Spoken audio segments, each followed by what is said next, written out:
Good afternoon to our listeners on Parliament Radio 105.5 FM, our viewers on the Parliament channel, and those of you joining us on the World Wide Web via the Parliament's website www.ttparliament.org, via our YouTube channel ParlView, and also via our Facebook page facebook.com/ttparliament. We welcome you to today's sitting of the Senate, the first sitting of the Senate in the year 2017. As we would have seen on the agenda today, there's some 9 papers to be laid. There are 2 questions that qualify for urgent answer and 3 questions for oral answer. And debate is expected on the Miscellaneous Provisions Marriage Bill, which was introduced in the Senate.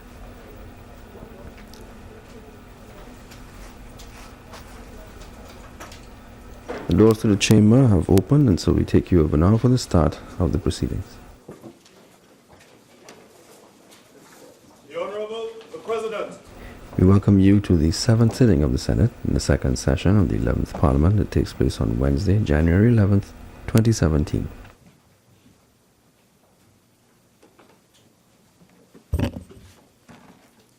Let us pray. Almighty God, we willingly acknowledge you as the Supreme Being, most gracious and most merciful. Look down, we beseech you, on us who are members of this Senate, and deign to assist us in the duties that we have to perform on behalf of our beloved country of Trinidad and Tobago. Open our eyes to see the truth, and help us to accept it with all its implications into our lives. Direct us, O Lord, in our deliberations, so that setting aside private interests, unwholesome prejudices and personal affections, we may treat all matters set before us with honesty, courage, and conviction. Through all we say and do in this Senate, may we give glory and honor to your holy name, inspire confidence in our fellow citizens, and make a positive contribution to the peace and prosperity of our nation. Amen.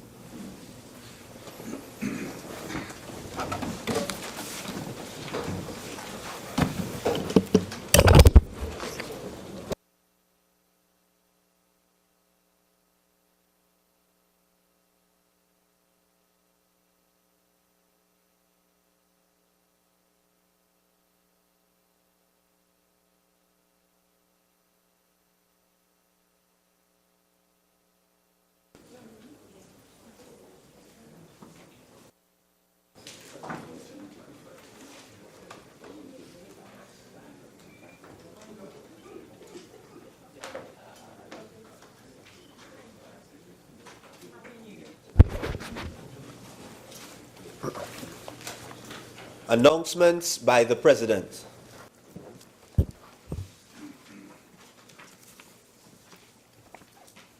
Honorable Senators, I have granted leave of absence to Senator the Honorable Franklin Cann, Senator Daniel Solomon, and Senator Wayne Sturge, who will be absent due to illness, and to Senators Jennifer Raffoul and Torel Shrikissoon, who are both out of the country. Honorable Senators, I have received the following correspondence from His Excellency the President, Anthony Thomas Aquinas Carmona, SCORTT. The Constitution of the Republic of Trinidad and Tobago, by His Excellency Anthony Thomas Aquinas Carmona, ORTTSC, President and Commander-in-Chief of the Armed Forces of the Republic of Trinidad and Tobago. To Ms. Alicia Romano. Whereas Senator the Honorable Franklin Cann is incapable of performing his duties as a senator by reason of illness. Now, therefore, I, Anthony Thomas Aquinas Carmona, President as aforesaid, in exercise of the power vested in me by Section 44(1)(b) and Section 44(4)(a) of the Constitution of the Republic of Trinidad and Tobago, and acting in accordance with the advice of the Prime Minister, do hereby appoint you, Alicia Romano, to be temporarily a member of the Senate with effect from the 11th of January 2017 and continuing during the absence by reason of illness of the said Senator Cann. Given under my hand and the seal of the President of the Republic of Trinidad and Tobago at the Office of the President, St. Anne's, this 10th day of January 2017.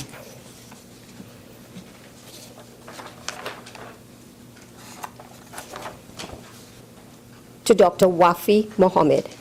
Whereas Senator Wayne Sturge is incapable of performing his duties as a senator by reason of illness. Now, therefore, I, Anthony Thomas Aquinas Carmona, President, as aforesaid, in exercise of the power vested in me by Section 44(1)(b) and Section 44(4)(b) of the Constitution of the Republic of Trinidad and Tobago, and acting in accordance with the advice of the Leader of the Opposition, do hereby appoint you, Dr. Waffie Mohammed, to be temporarily a member of the Senate with effect from the 11th of January 2017 and continuing during the absence by reason of illness of the said Senator Wayne Sturge. Given under my hand and the seal of the President of the Republic of Trinidad and Tobago at the office of the President St. Anne's this 11th day of January 2017. To Mr. Nikolai Edwards. Whereas Senator Jennifer Rafool is incapable of performing her duties as a senator by reason of her absence from Trinidad and Tobago. Now, therefore, I, Anthony Thomas Aquinas Carmona, President as aforesaid, in exercise of the power vested in me by Section 44(1)(a) and Section 44(4)(c) of the Constitution of the Republic of Trinidad and Tobago, do hereby appoint you, Nikolai Edwards, to be temporarily a member of the Senate with effect from the 11th of January 2017 and continuing during the absence from Trinidad and Tobago of the said Senator Jennifer Rafool. Given under my hand and the seal of the President of the Republic of Trinidad and Tobago at the office of the President St. Anne's this 10th day of January 2017. To Pastor Clive Dottin. Whereas Senator Torel Shrikissoon is incapable of performing his duties as a senator by reason of his absence from Trinidad and Tobago.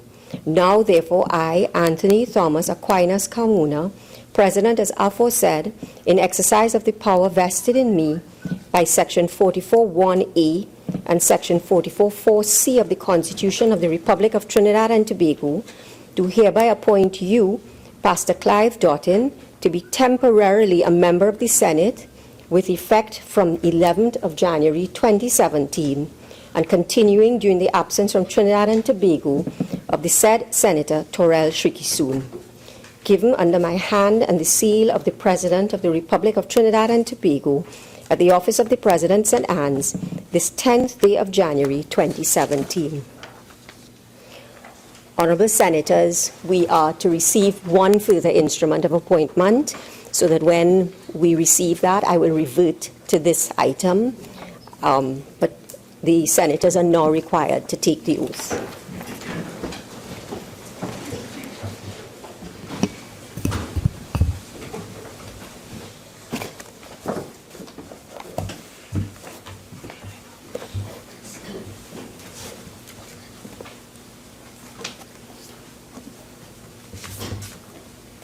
I, Alicia Romano, having been appointed a Member of Parliament, do swear by Almighty God that I will bear true faith and allegiance to Trinidad and Tobago, will uphold the Constitution and the law, and will conscientiously and impartially discharge the responsibilities to the people of Trinidad and Tobago upon which I am about to enter.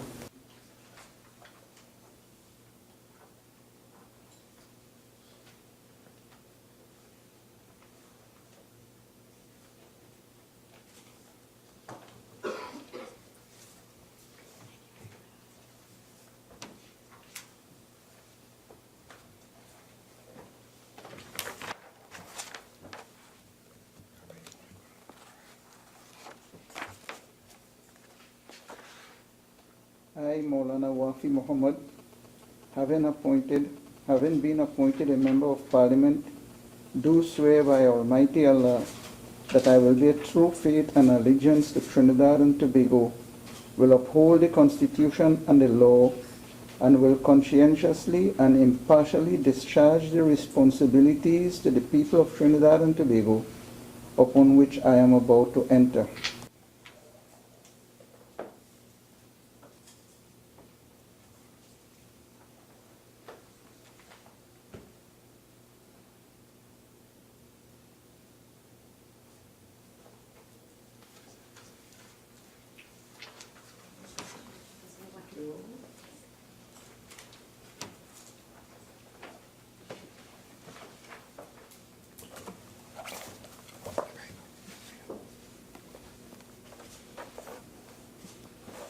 I, Nikolai Edwards, having been appointed a Member of Parliament, do swear by Almighty God that I will bear true faith and allegiance to Trinidad and Tobago, will uphold the Constitution and the law, and will conscientiously and impartially discharge the responsibilities to the people of Trinidad and Tobago upon which I am about to enter.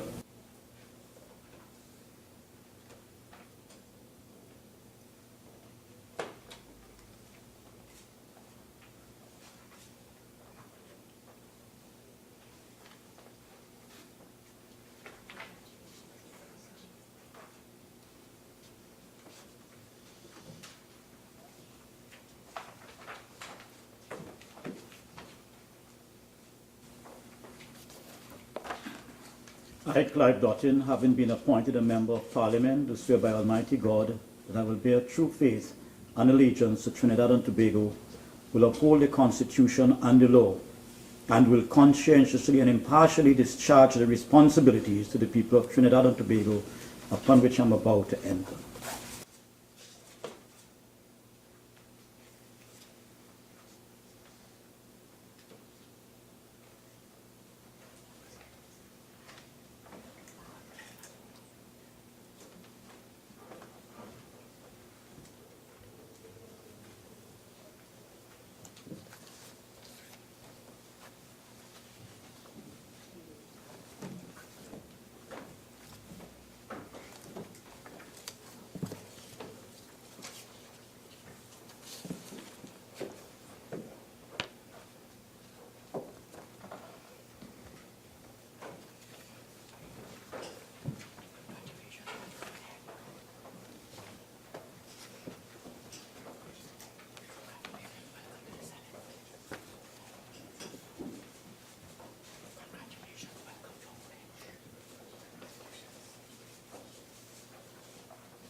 Honorable Senators, I have received the following correspondence from the Speaker of the House of Representatives. January the 10th, 2017. Dear President of the Senate, establishment of the Joint Select Committee. At a sitting held on Friday, January the 6th, 2017, the House of Representatives agreed to the following resolutions. 1. Resolved that in accordance with Standing Order 68-3, the Tax Information Exchange Agreement Bill 2016 be withdrawn from the Committee of the Whole and referred to a Joint Select Committee, and that this committee be required to report by Friday, February the 3rd, 2017. 2. Resolved that subject to the concurrence of the Senate on this matter, the following members be appointed to serve on the committee. Mr. Colm Imbert, MP, Mr. Faris Alwari, MP, Mr. Stuart Young, MP, Ms. Marlene MacDonald, MP, Dr. Boendrarat Tiwari, MP, Dr. Tim Kopison, MP. Accordingly, I respectfully request that the Senate be informed of these decisions at the earliest convenience, please. Respectfully, Bridget Mary Anisette George, Speaker.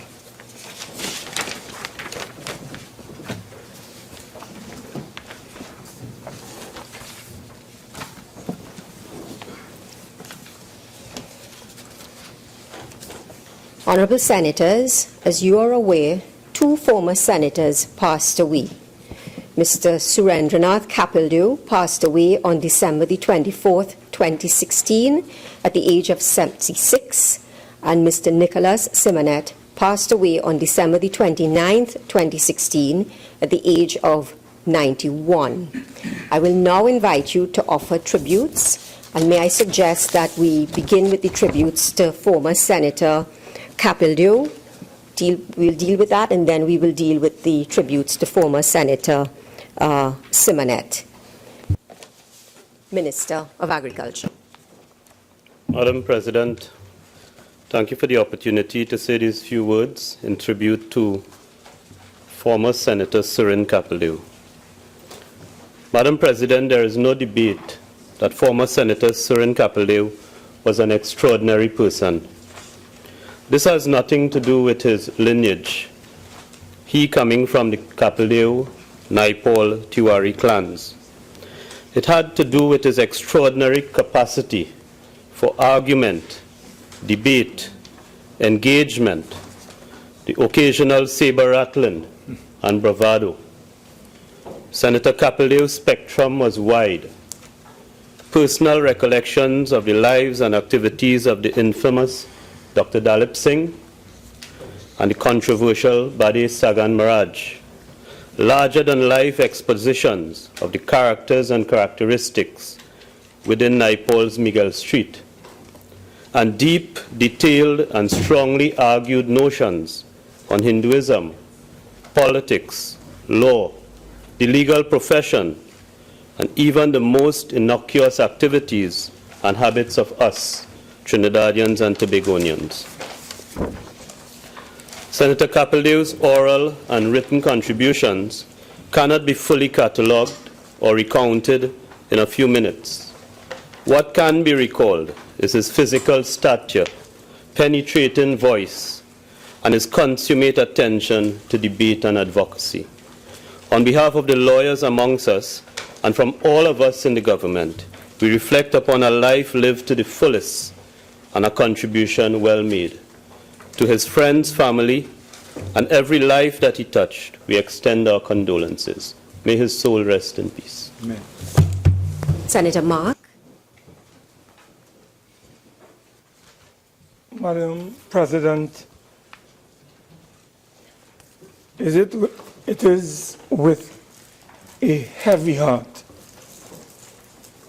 but with pleasant memories, that I join with my colleague on the government bench in this hallowed and august chamber to pay respect on the passing of one of our former senator and colleague, the late Surendranath Capildeo, whose mortal remains was recently cremated. Every so often, Madam President, in our universe, a meteorite strikes across the galaxy. Ever so often, interstellar space, whose constant state is a void of darkness, is illuminated by a fallen star that burns up, leaving a trail of brightness that lights up the universe for a brief moment in time, and then the light goes out for an eternity.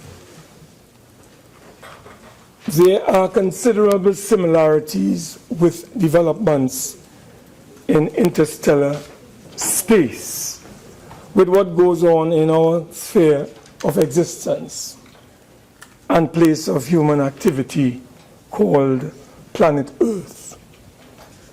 And so, Madam President, once upon a time, a distinguished family led by the name of Capildeo, in fact, Simonette and Indrade Capildeo, the grandson of the legendary Pandit Capildeo and his wife Saji of Chagonas, left an indelible imprint on our society.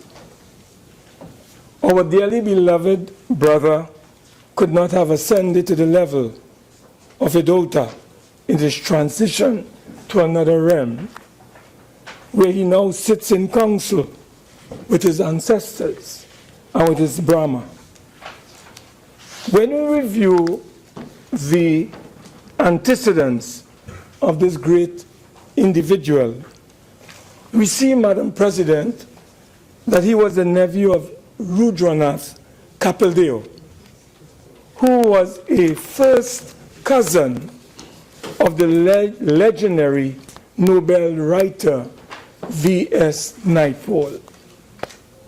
He was born in his maternal grandmother's house, known as the House of Shores, and who ultimately grew up on Lewis Street, Woodbrook, which has given rise to the epic novel Miguel Street in Woodbrook. Surendranath Capildeo was educated at Tranquility Government School and then on to Queen's Royal College. He did his law degree at the University College, London, and practiced in his father's chambers of Capildeo and Capildeo. He was treasurer of the Law Society then for some 18 years and was elevated to the rank of Silk Senior Counsel in 2012.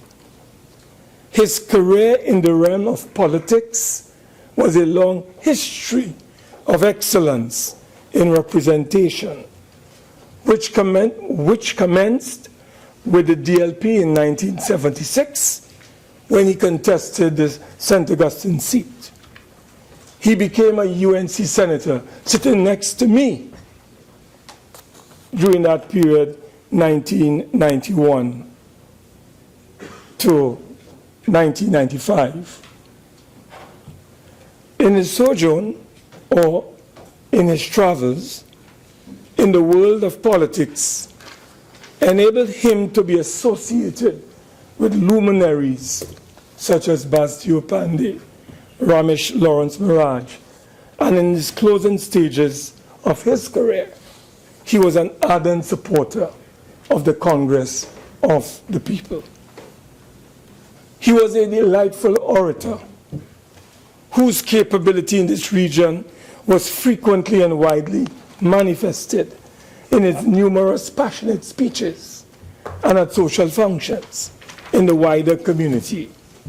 He was the author and expert deliverer of numerous speeches, which the most memorable, Madam President, is perhaps one he delivered in 1989 at City Hall entitled "Let Us Consider Ourselves," which eloquently elaborated on the contribution of the East Indian population of Trinidad and Tobago.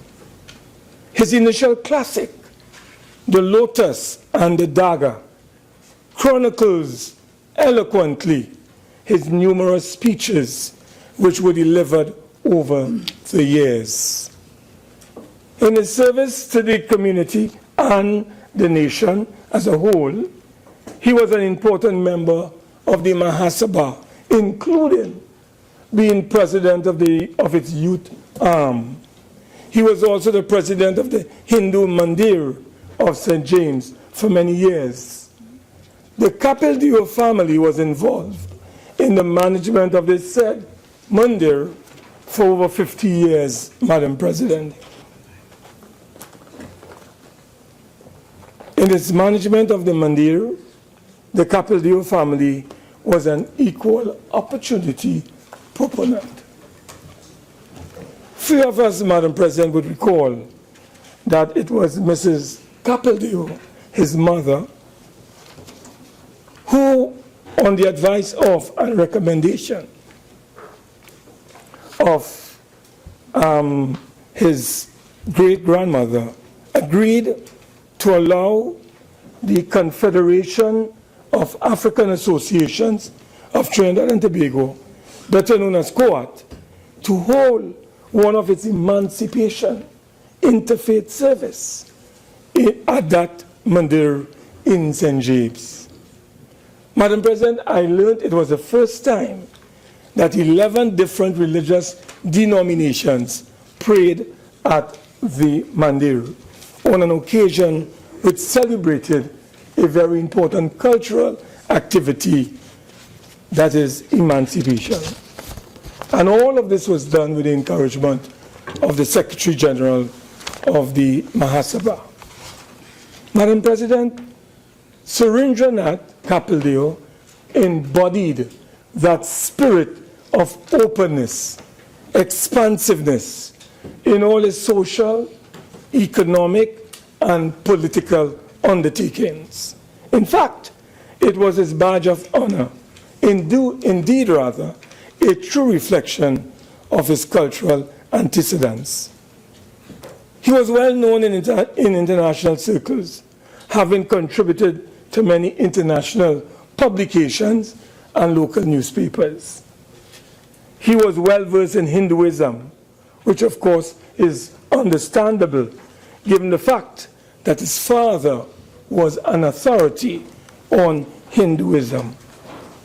Another aspect of his life, Madam President, was his willingness to give, a virtual philanthropist of distinction.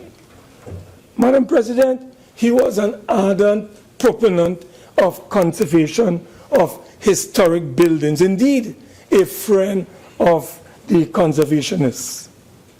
Madam President, this was aptly demonstrated in his restoration of Lion House in 2001 at his own expense. It was a family home on the main road in Chagonas. He contributed also to the restoration of his alma mater, that is QRC, and many other schools. And Madam President, he also preserved the original exterior of the house of Juliana Chambers, the wife of the former Prime Minister, George Michael Chambers. Even the Port of Spain City Corporation acknowledged his contribution to the city of Port of Spain.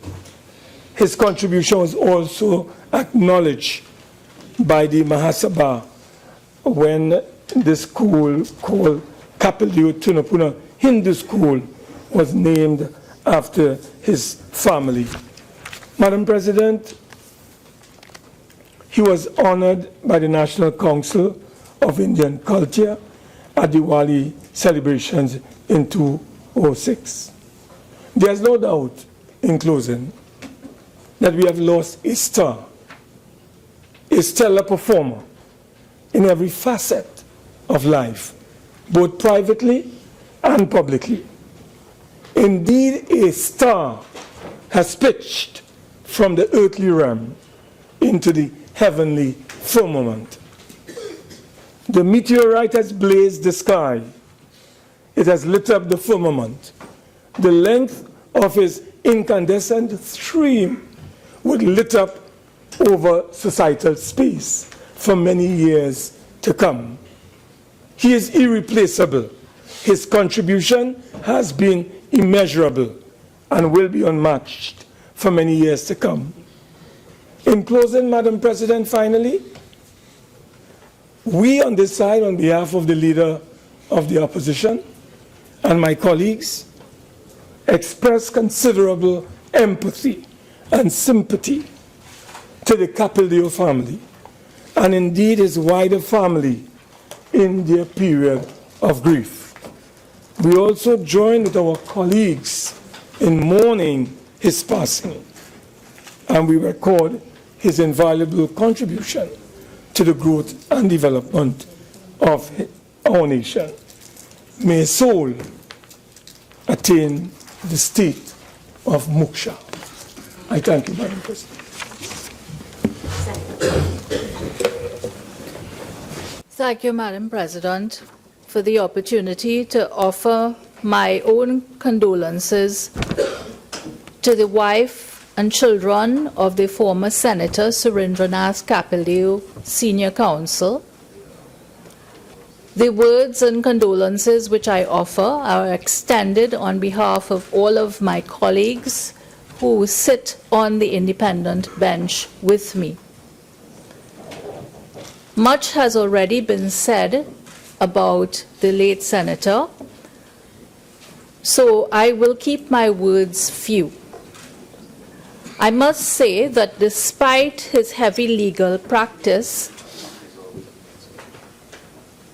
Mr. Capildeo, who was a prominent son of a prominent family,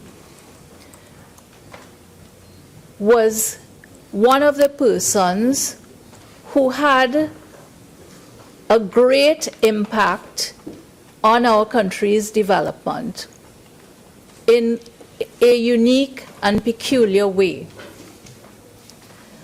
I say this because Mr. Capildeo started speaking out about his religion, speaking about himself as a Hindu, at a time in our country's development when many people were afraid or shy to say so.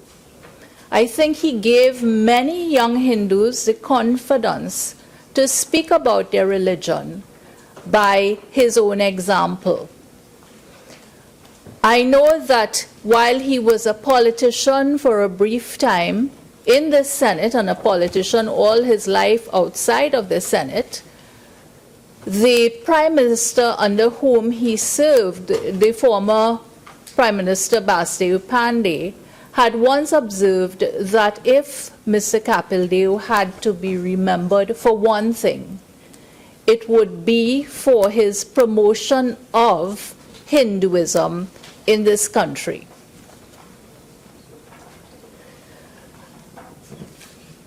For citizens in this country, where we all stand equal under the Constitution, to have the confidence to express our faith and to worship in the manner in which we choose is certainly something which is fundamental to the rule of law. And in this way, I ask your agreement to say that Mr. Capildeo did much for his religion in that respect. People have spoken about the fact that he came from a prominent family, but I wish to say this. This man was not in the least dwarfed in stature by the reputations of his family members.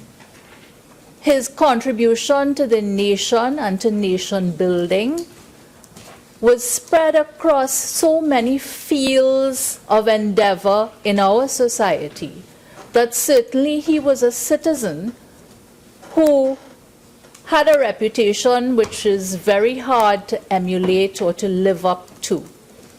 He gave it his all.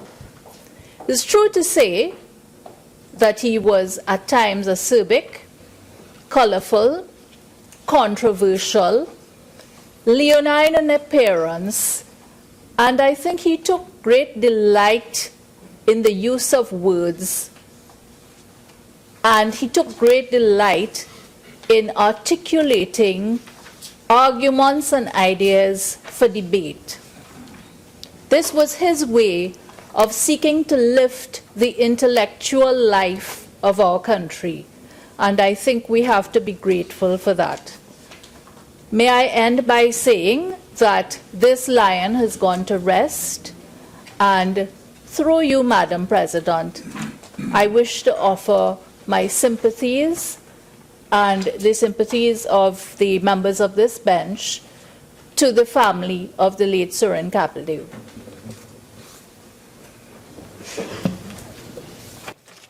Honorable members, I too wish to add my words of tribute on the occasion of the passing of former Senator Surendranath Capildeo. Try as we might, and today in this chamber we have, it is impossible to capture everything that former Senator Capildeo was and represented in the few words and in the limited time which we in this chamber have to do so. Former Senator Capildeo was all of the things that have been said about him in this honorable chamber today, and so much more. Our generation has lost another great champion. It is my hope that we will never forget the qualities and the abilities that lent to the success of former Senator Capildeo. And it is my prayer that we will pay him the truest tribute by conducting the affairs of this country in a manner which will make him proud and do justice to his legacy. My condolences to his family. Senator Duque. Madam President, I pay tribute on behalf of the government bench to former Senator Nicholas Simonette, who passed away recently.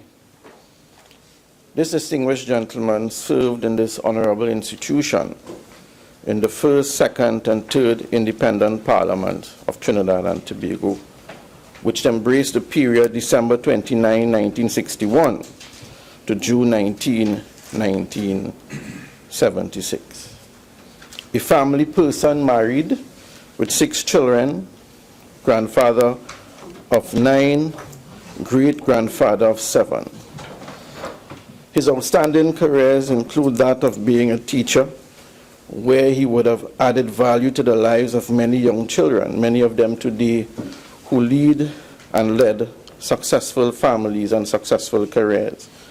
His service in this honorable institution, I said, would have spanned 3 parliaments during the period 1961 to 1966, 1966 to 1971, and 1971 to 1976. His service would have included contributions in various committees, including the Regulations Committee, House Committee, Joint Select, Special Select, and Privileges Committee.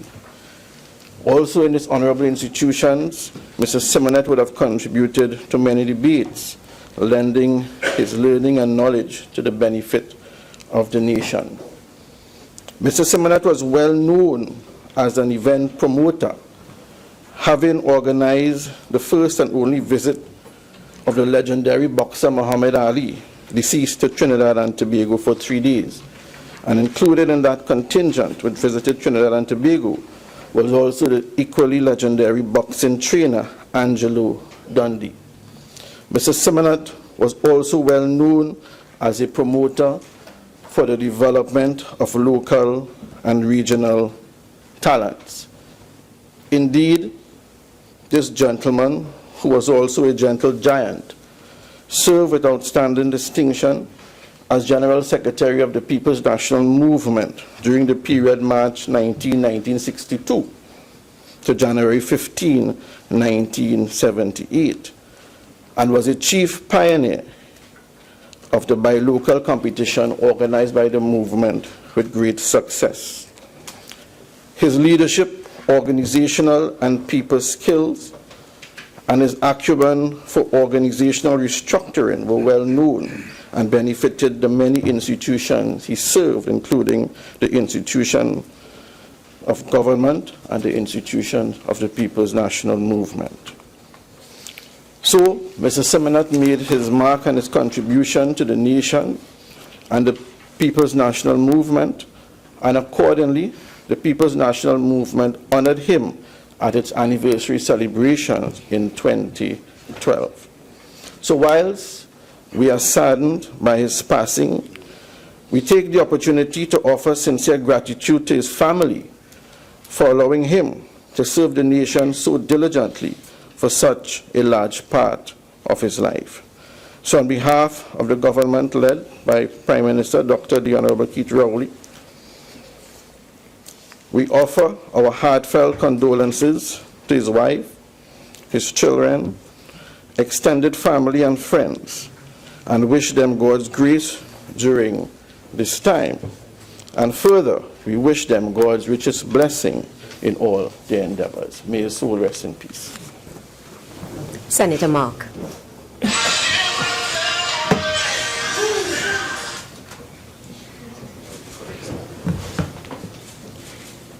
So let me make it clear, members, senators, that all phones should either be put on silent or left outside of the chamber.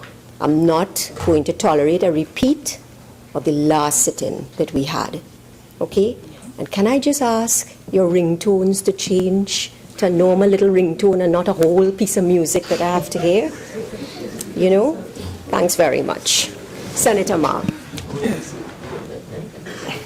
Madam President, thank you very much. Madam President, I rise on behalf of the Honorable Leader of the United National Congress and the Leader of the Opposition and members on this side of this august Senate to pay tribute to a fallen warrior. Madam President, we are undoubtedly in a season of anomy, a season of harvest, when the good seeds of honesty, probity, fearlessness, and wisdom are being harvested by our eternal Master, who is the embodiment of love, truth, forgiveness, honesty, and light. We have been reaping the good seed, which we have now literally sown with the passing of Nicholas Simonette, 91 years of age. Madam President, it was in this house just only recently we paid tribute to a fallen Prime Minister. We have just paid tribute to another son of the soil. Today, we, in solemn conclave, pay our respects to another fallen icon, the late Nicholas Simonette.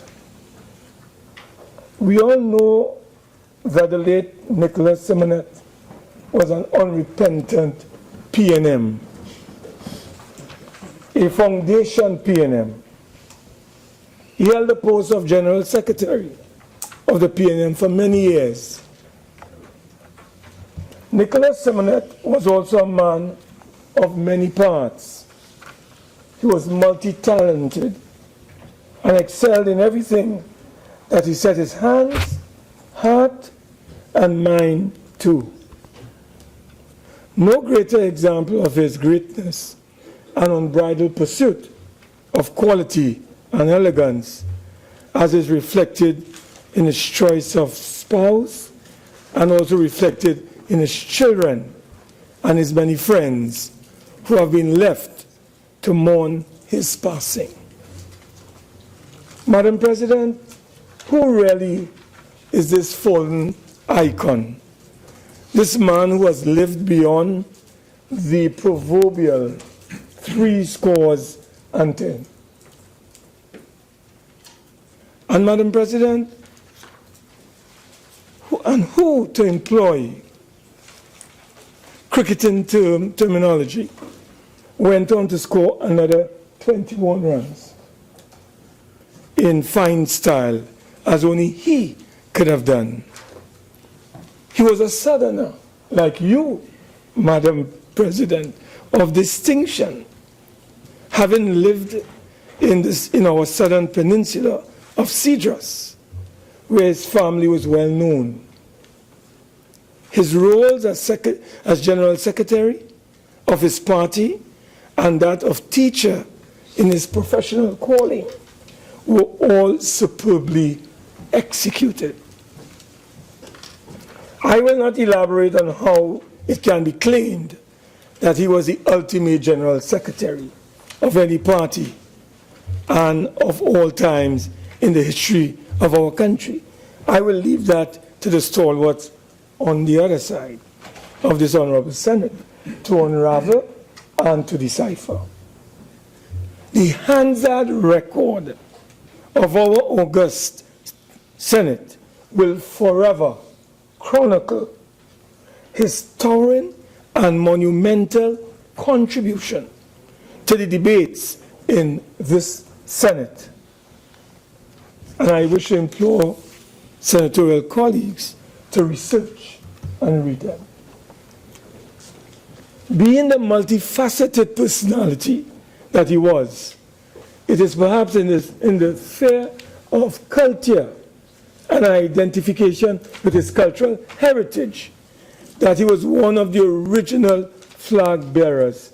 Madam President, up to today, the Simonette family, led by its great Sikon, the incomparable Nico, as he was popularly called, was the leading light in forging, developing, and sustaining our African consciousness and our diasporic links with continental Africa.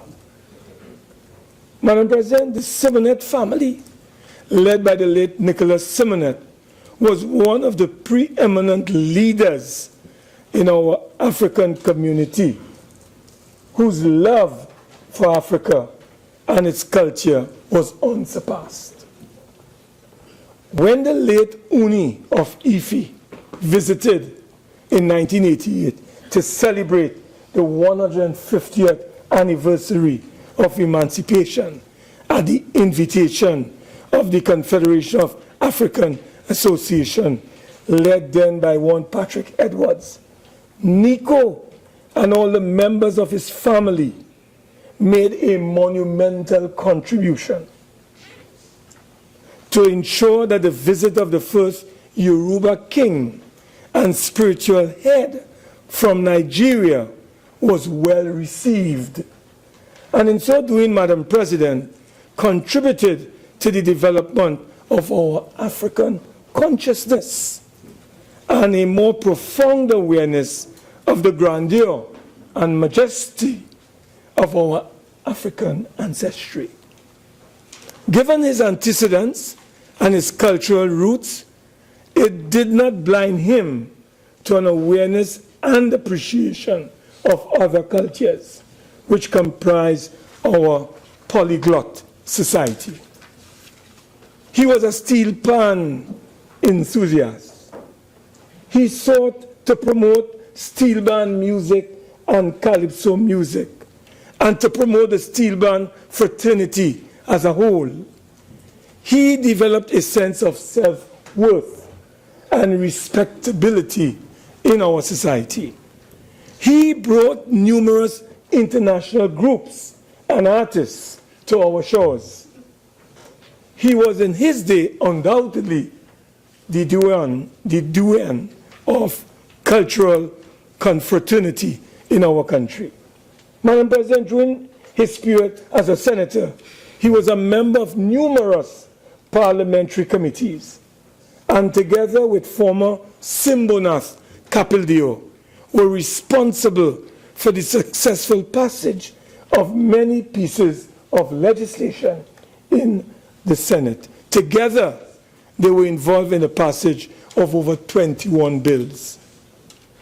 Madam President, let me close by telling you that he was involved in many sporting activities, the most notable of which was when, as my friend said, he brought the legendary Muhammad Ali, along with his famous trainer, Angelo Dundee, to Trinidad and Tobago.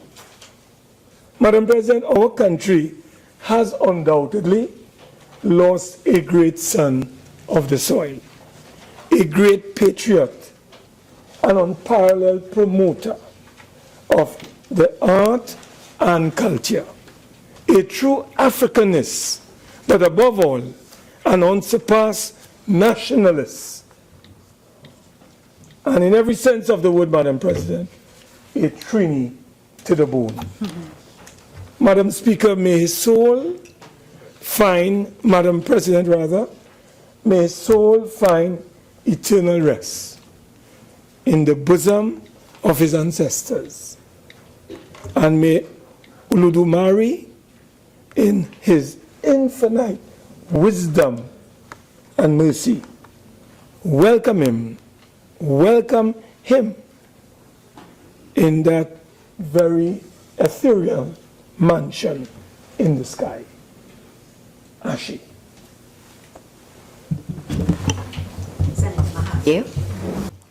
Thank you very much, Madam President. Madam President, I consider it the greatest of honors to be delivering the tribute to Mr. Nicholas Simonette on behalf of my colleagues on the independent bench.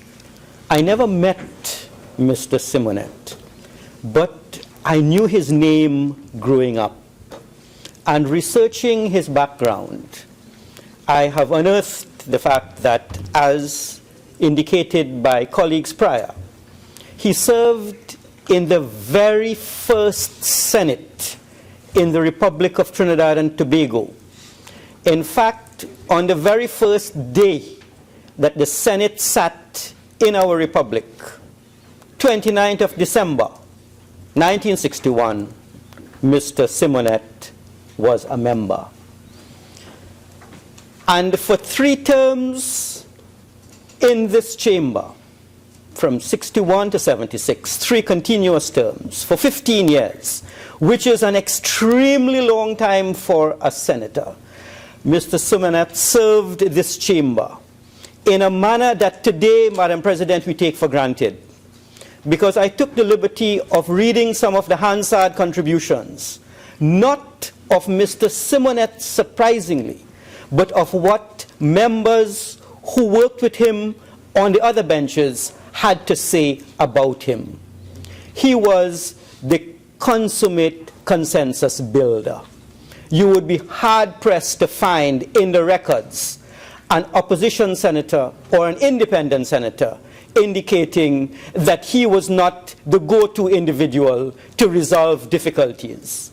In fact, Madam President, on the Rules Committee, which is the precursor to our standing orders, the traditions that we now take for granted in the Senate were largely established by Mr. Simonette on the Rules Committee, so that the courtesies we display, the conventions we have developed, the persona of the Senate as opposed to the other place, the more genteel environment within which we offer our debates and our conflicting opinions, to a large extent, would be due to the personality and to the ability of Mr. Simonette to settle differences and to seek common ground. And the legacy we in this chamber now have inherited, which makes the chamber a very pleasant place to be, is to a large extent on account of the institution of the Senate that he built. And I pay homage to him for that contribution. Senator Mark said he was an unrepentant PNM. I would prefer to call him a committed party loyalist. For a number of years, he also served as General Secretary of his party. And in that capacity, we saw with the birth, Madam President, of party politics in 1956 onwards, the need for a strong organization, a strong party mechanism to ensure that general elections and local government elections could be contested. As General Secretary, he would have had to interact with a range of individuals. He was eminently qualified for that particular function. At the level of the ground, at the county council level, at the village council level, at the constituency level, at the general council level, he would have been a stalwart in the party, putting together things in place so that when he demitted office in 1976, the party that he left, that he had built, would be able to weather all sorts of storms. It is not surprising to me that after the defeat of his party in 1986, a tremendous defeat, the party was able to recover. It could not have recovered without the effectiveness of the party structure that he had left when he was in that position. And to build the institution was, of course, his forte. I think in public life, we tend to look at people who are academic superstars and people who are excelled. He was a teacher. But it demonstrated to me that in public life there is a space for a range of individuals once they are committed to excel. And he was one of those, committed to the Senate, committed to his political party, committed to the country, to the democratic traditions of the country. Mr. Simonette was not only a party individual or a parliamentarian, he was also a successful business person. Together with his wife, he founded one of the earliest travel services in this country at the corner of Keith Street and Frederick Street, called Ernix Travel. That was how his career subsequently went after he left the Senate, 15 years of service. In addition to that business, he had a number of gift shops, and as we heard prior, he was also involved in the promotion of sporting activities. This was clearly a man of many talents. And we learn a great deal from how he conducted himself. We learn a great deal from the integrity he displayed in discharging his duties. We appreciate on the independent bench the legacy he has left for us so that the Senate is a far better place. Madam President, I put myself in his position in 1961. They had nothing to work with. Today we have our standing orders, we have all our conventions. A number of years, 55 years later, we have a tradition developed by him and his cohort. He may perhaps be the last member of that first Senate. If that is the case, certainly we need to celebrate his life in a significant way. And I need to extend deepest condolences on behalf of all members of my bench to his wife, to his children, and to express our deepest gratitude for his unwavering service to our chamber and to the country. And we would like to indicate that may his soul rest in peace always. With much gratitude. Thank you, Madam President. Honourable Senators, I too wish to add my words of tribute on the occasion of the passing of former Senator Mr. Nicholas Simonette. Former Senator Simonette's life spanned every dimension of national endeavour. It is because of contributions like those of former Senator Simonette that we can claim to be the country we are today. It is because of contributions like his that we can today aspire, and with more than a reasonable belief in our ability to actually achieve it, to be a democratic nation built on the pillars of inclusive participation, of patriotic values, and of basic human respect for one another. I am acutely conscious that as we stand here in this chamber today, we stand on the shoulders of persons like former Senator Simonette. In the words of the poet, lives of great men all remind us we too can make our lives sublime, and departing leave behind us footprints in the sands of time. My hope and my prayer is that we in this honourable chamber and in the wider society will see it fit to do tribute to this man by following in his footsteps of service and of dedication to our fellow man. Honourable Senators, I hereby instruct the Clerk of the Senate to convey to each of the former Senators' families our deepest condolences and our kind sentiments that were expressed here today. Honourable Senators, it is now time for us to observe a minute's silence.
Thank you very much.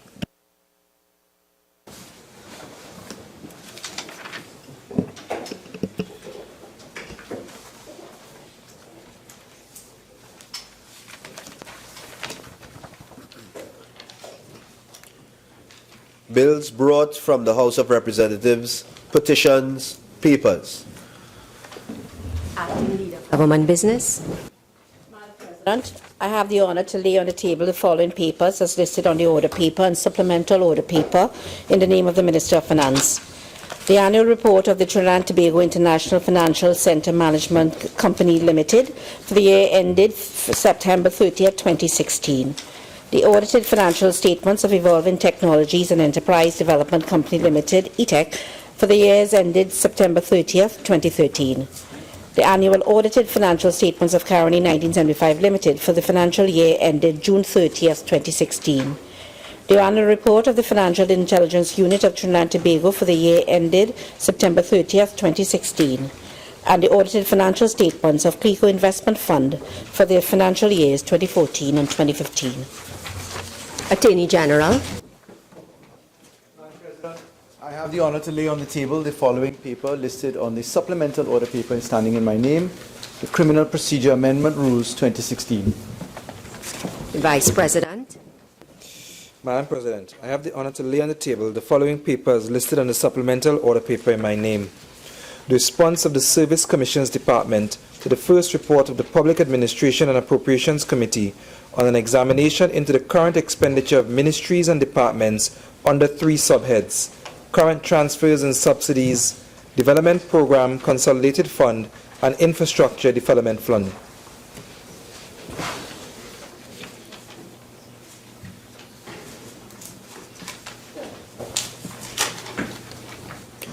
Reports from committees, urgent questions. Senator Mark. Thank you, Madam President. To the Honourable Minister of Finance, what effect, if any, will the 5% settlement with Petrotrin have on the country's national debt? Minister of Finance. We do not anticipate any impact at this time. Madam President, would the Minister indicate to this Honourable House whether it is the intention of the government to borrow monies in order to meet that obligation? Minister of Finance. It is not our intention at this time. Madam President, may I finally? Could the Honourable Minister indicate to this House how the government of Trinidad and Tobago intends to finance that 5% settlement? Minister of Finance. The government of Trinidad and Tobago does not intend to finance that 5% settlement. Senator Mark. Thank you, Madam President. To the Honourable Minister of Community Development, Culture and the Arts. In light of the pending 2017 Carnival celebrations, what steps are being taken by the Minister to appoint representatives of Pan Trinbago, the National Carnival Bands Association, and the Trinbago Unified Calypsonian Organization to the board of the National Carnival Commission? Minister of Community Development, Culture and the Arts. Thank you, Madam President. All the organizations called have been contacted. They have sent their nominees. The process is ongoing and should be completed by next week. Madam President, could the Honourable Minister indicate to this House how long ago did these stakeholders send the names to your good office or to the NCC for appointment to the board of the National Carnival Commission? Minister. The names were sent in between the 15th and the 19th of December, and they were forwarded on the 20th for action. Madam President, could the Honourable Minister indicate to this House definitively when will these appointments be effective with those names in the possession of Koyogo itself and the NCC? When are these stakeholders going to take their seats around the NCC table in light of pending carnival activities? As indicated, by next week, they should be able to take their seats.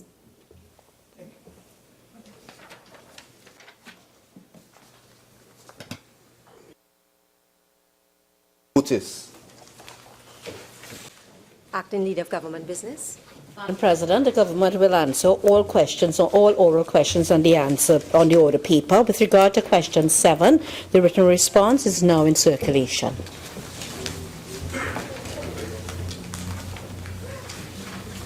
Senator Mark. Thank you very much, Madam President. Question number 10 to the Honourable Minister of Planning and Development. Minister of Planning and Development. Madam President.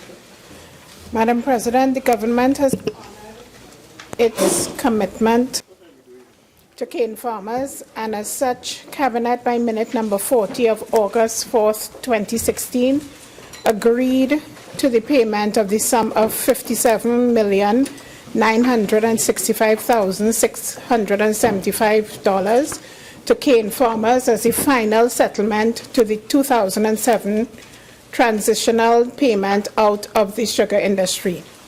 The sum is the equivalent of 8 million euros received from the European Union for payment to cane farmers.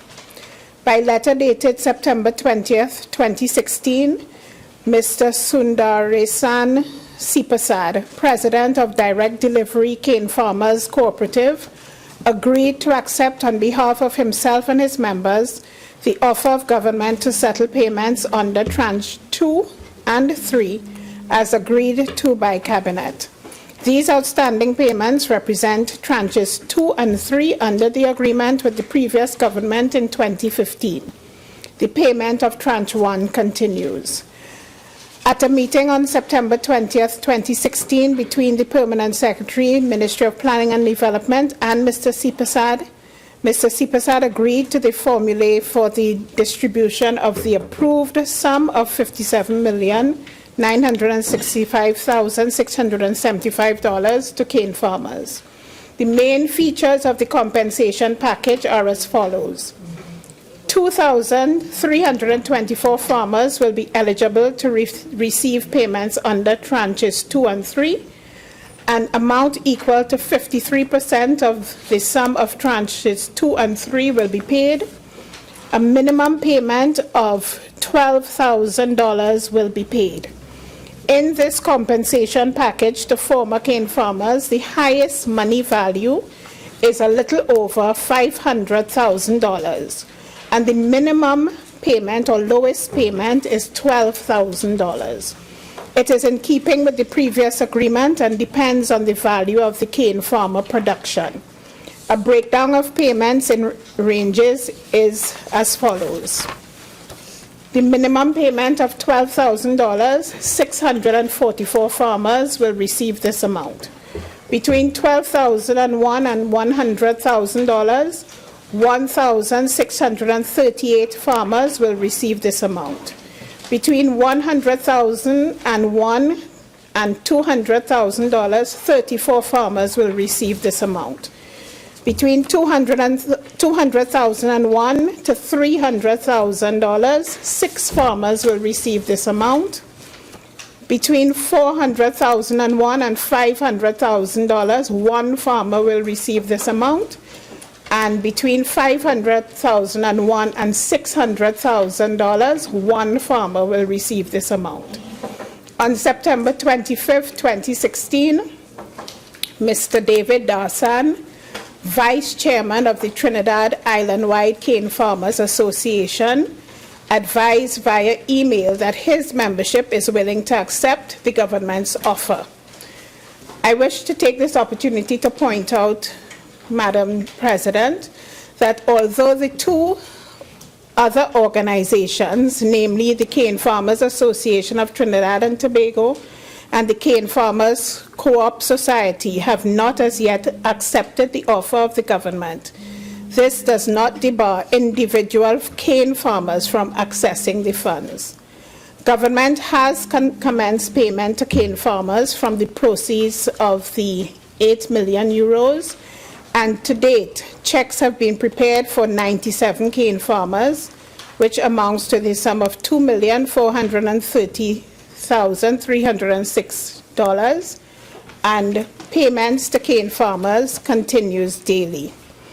It is to be noted that the sum of $57,965,675, which makes it a total of $84,965,675, in addition to the already paid sum of $82,111,774 that was paid to the cane farmers in 2007. The 2007 and 2015... Minister, your time is up. Sorry, ma'am. Thank you.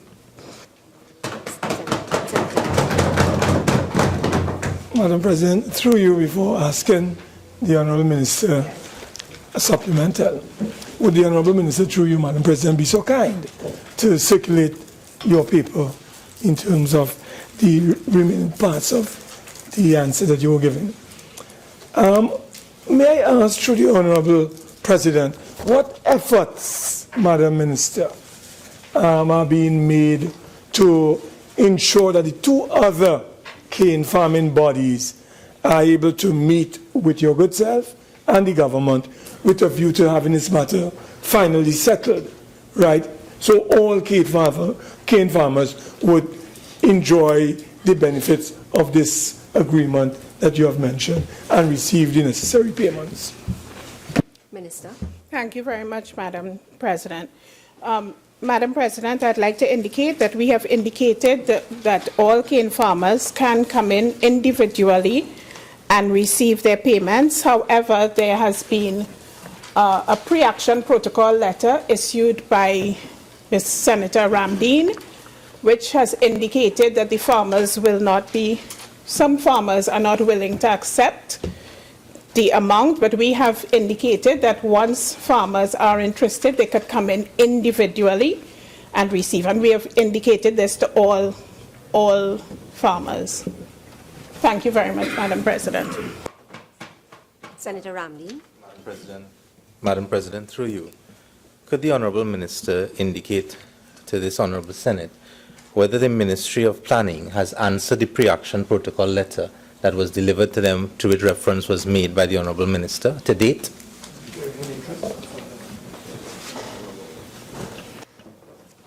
Senator Ramdeen, the Minister in her response indicated apparently you are on record for...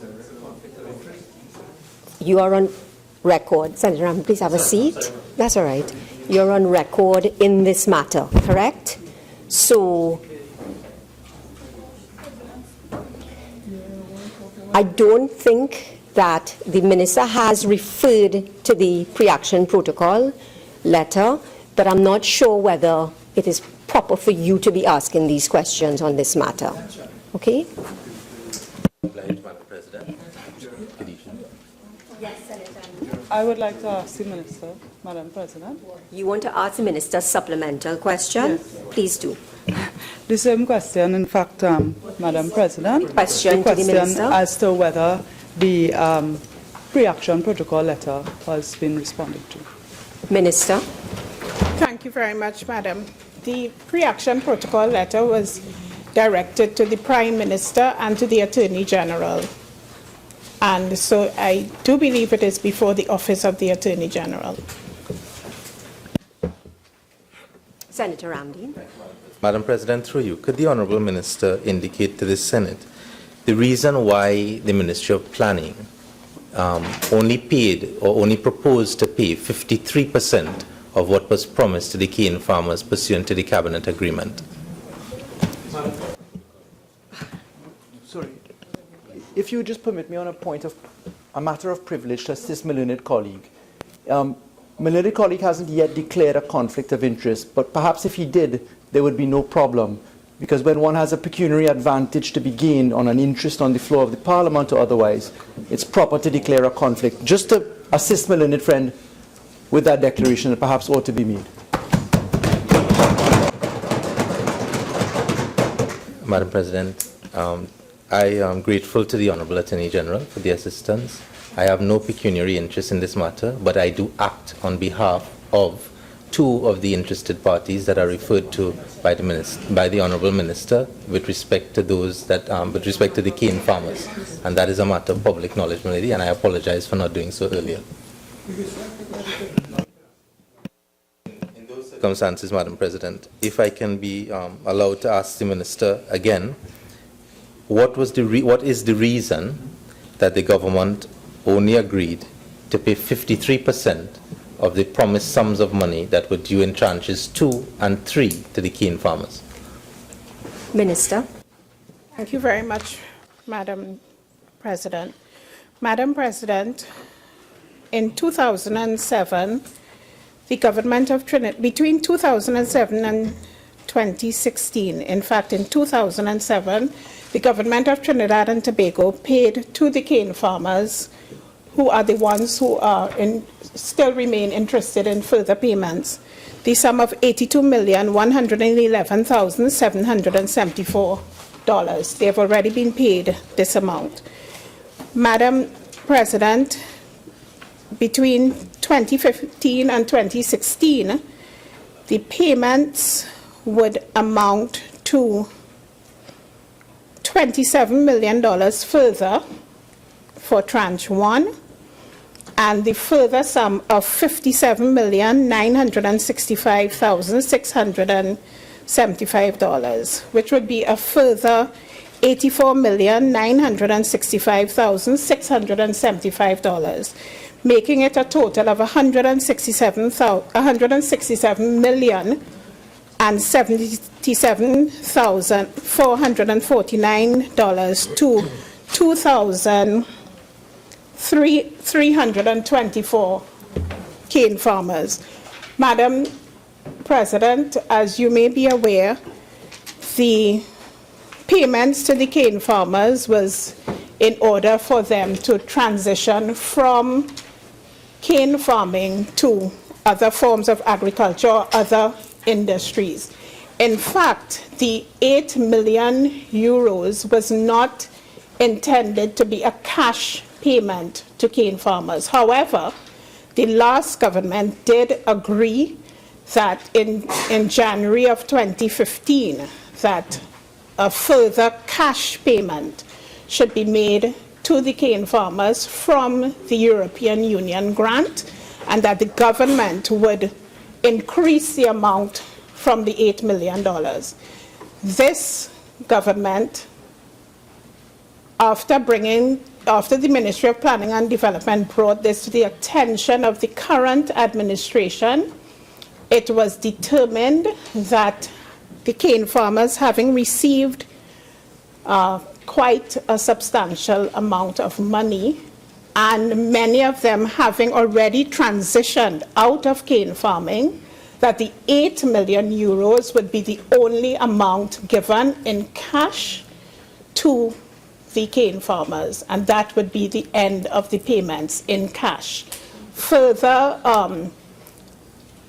transfers were made to the cane farmers in terms of giving them training in other areas, and each farmer was given 2 acres of Caroni land. So, Madam President, in further answer to the question, the current administration's policy was that the 8 million euros was the last tranche, and that would be the amount paid in cash to the cane farmers. Senator Mark. Next question. Thank you, Madam President. Question number 11 to the Honourable Minister of National Security. Minister of National Security. Thank you very much, Madam President. Madam President, the murders referred to took place in September 2016. And since that time, the Trinidad and Tobago Police Service has put several initiatives in place to complement its normal operations to deal with criminal activities. These initiatives, which pay special attention to the areas in which these teenage victims lived, including the following: enhance mobile and foot patrols in the main shopping locations and inner city during the days and time when there's an expectation that there will be high occupancy of teenage within those areas. The conduct of raids of abandoned buildings in an effort to minimize the opportunity to establish hiding places for narcotics, illegal firearms, and ammunition. They've also initiated community outreach patrols that focus on frequent communications within the communities, more so with respect to religious heads and community leaders, who it is believed have some degree of influence on the young people within the areas. The use of technologically equipped vehicles outfitted with cameras have also been introduced in the operational areas. This vantage point provides the opportunity for targeted deployment of foot and mobile patrols, which can prevent impending actions by perpetrators. High focus on areas where schools and other youth facilities, such as early childhood care and education centers, are located, have been an increase in police presence and communications with the various institutions. Enhanced partnership between the Trinidad and Tobago Police Service and institutions such as the Parent Teachers Association has also been initiated. In addition to the aforementioned, Madam President, the Trinidad and Tobago Police Service have also taken steps to strengthen several ongoing youth programs, which include the Police Service Youth Clubs, the Caring Intervention for Troubled Youths, referred to as the CITY program, the Hearts and Minds program, the School Liaison Officers Initiatives, anti-bullying campaign, and school visits and lectures. Madam President. Senator Mark. Madam President, could the Honorable Minister indicate whether these various initiatives and measures outlined by the Honorable Minister have had the requisite results and or effects in addressing the excessive and sometimes unconscionable rise in murder rates, among young citizens in our republic? Could you explain to us the measures that you have outlined, what effect they have had, if any? Before I call on Minister, Senator Mark, if you could just be a little tighter with your supplemental question. Yes, thank okay? you. Minister of National Security. Madam President, the measures outlined are ongoing and are being assessed and evaluated as we go on, Madam President. Madam President, could the Honorable Minister indicate to this House when the assessment of these measures will be finalized so that the people and this Parliament could be at least be made aware of the efficacy of those measures? Minister of National Security. Madam President, the security situation is not a static one. It's a very dynamic. And therefore, the assessment is taking place at a very periodic time. And as we continue, we change our strategies based on our assessment. To date, in fact, for 2017, the operational team between the Commissioner of Police, the Chief of Defense Staff, Director of the Strategic Services Agencies, we have reviewed some of the strategies of 2016, for instance, and are now developing new strategies to deal with issues of crime for the 2017 area, Madam President. Madam President, through you,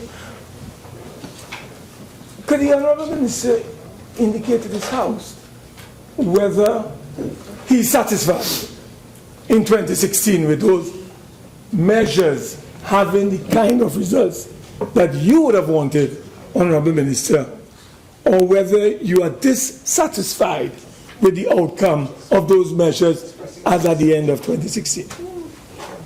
Minister of National Security. Madam President, in dealing with issues of crime and criminality, one is never satisfied. If there's one murder in Trinidad and Tobago, one is never satisfied. And therefore the question of satisfaction doesn't come into play. However, as we continue to assess our situation or operational commitment, we'll always look for improvement to deal with issues of crime and criminality in Trinidad and Tobago. Senator Mark. Thank you, Madam President. Question number 12 to the Honorable Minister of Education. Minister of Education. Thank you very much, Madam President.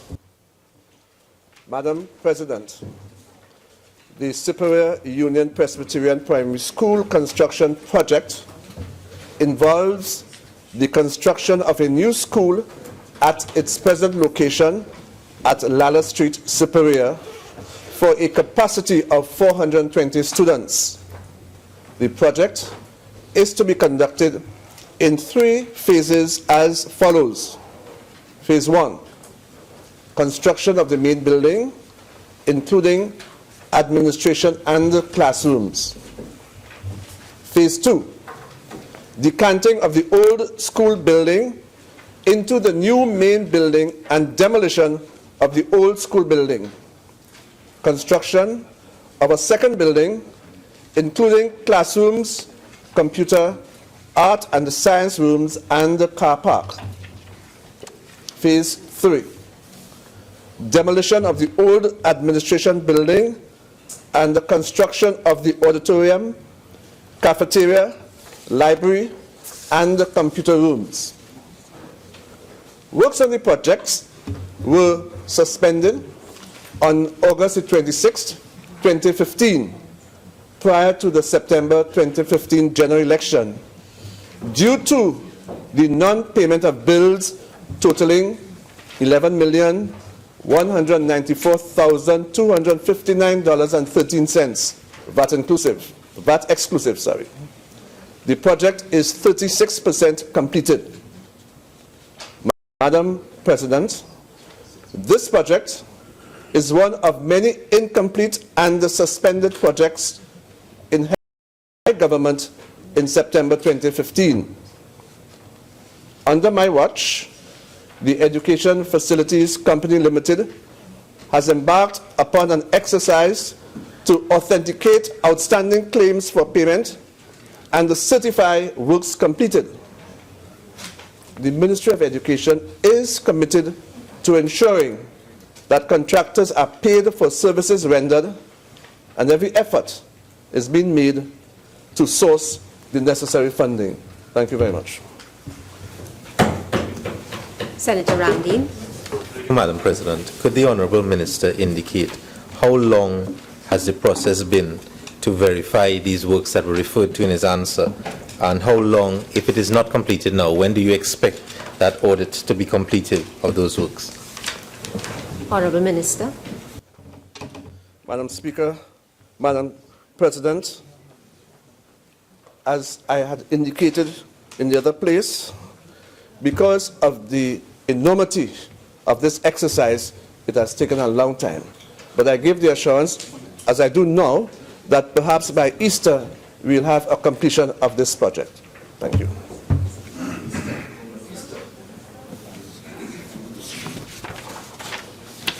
Madam President, can the Minister just indicate, I know you indicated that you expect by Easter to be able to wrap up. Can you indicate how long this exercise has been going on? Minister of Education. Madam Speaker, I indicated that when this government took office in 2015, on close examination of the past EFCL board audit, and that audit was commissioned in October 2015. It's been ongoing.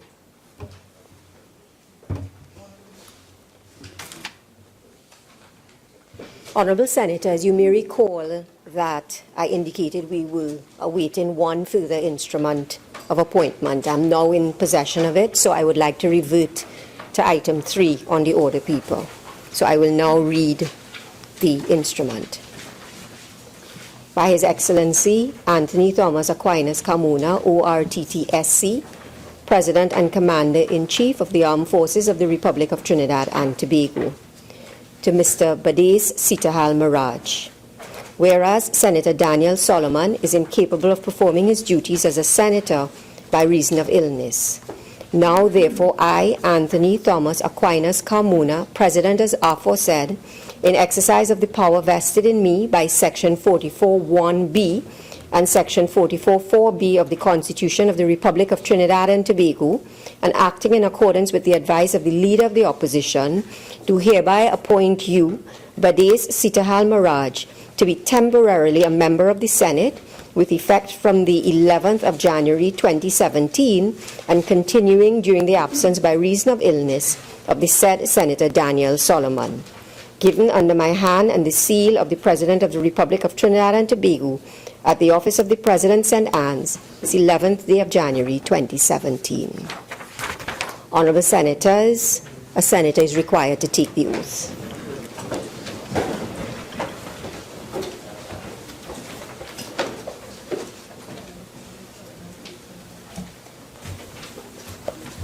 I, Badis Sitahal Miraj, having been appointed a Member of Parliament, do swear by Bhagavad Gita that I will bear true faith and allegiance to Trinidad and Tobago, will uphold the Constitution and the law, and will conscientiously and impartially discharge the responsibilities to the people of Trinidad and Tobago upon which I am about to enter.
Requests for leave to move the adjournment of the Senate on definite matters of urgent public importance.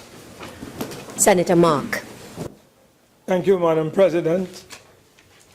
Madam President, I hereby seek leave to move the adjournment of the Senate today, understanding Order 16 for the purpose of discussing a definite matter of urgent public importance, that is, the failure of the government to address the ever-worsening crime scourge in Trinidad and Tobago. The matter is definite because it relates explicitly to the inability of the government to address the rapid escalation in the number of murders and the worsening crime scourge in Trinidad and Tobago. The matter is urgent because the crime scourge is getting worse and the government's war on crime is failing horribly.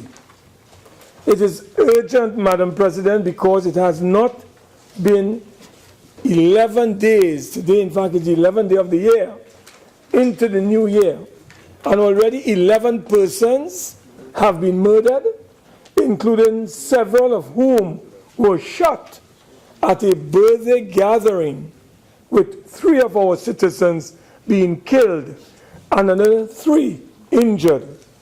Madam President, if this situation continues to be unaddressed, it would mean that justice would have failed our people.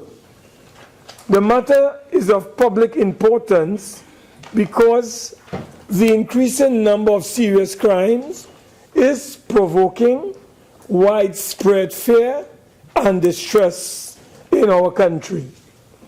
The government has lost its hold on the situation And as a policy makers in charge of the country, the government needs to address this matter as a priority here and now.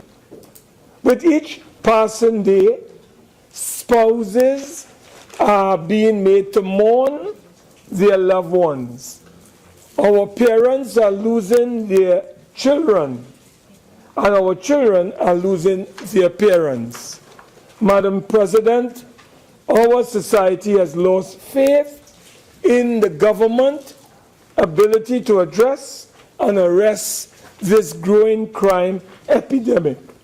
But what is worse is that they are losing hope that there is unlikely to be a better tomorrow under this incompetent and clueless administration.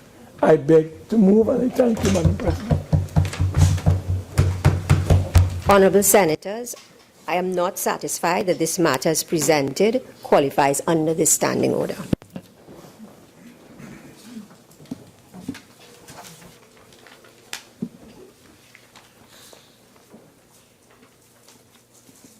Motions relating to the business or sittings of the Senate and moved by a minister.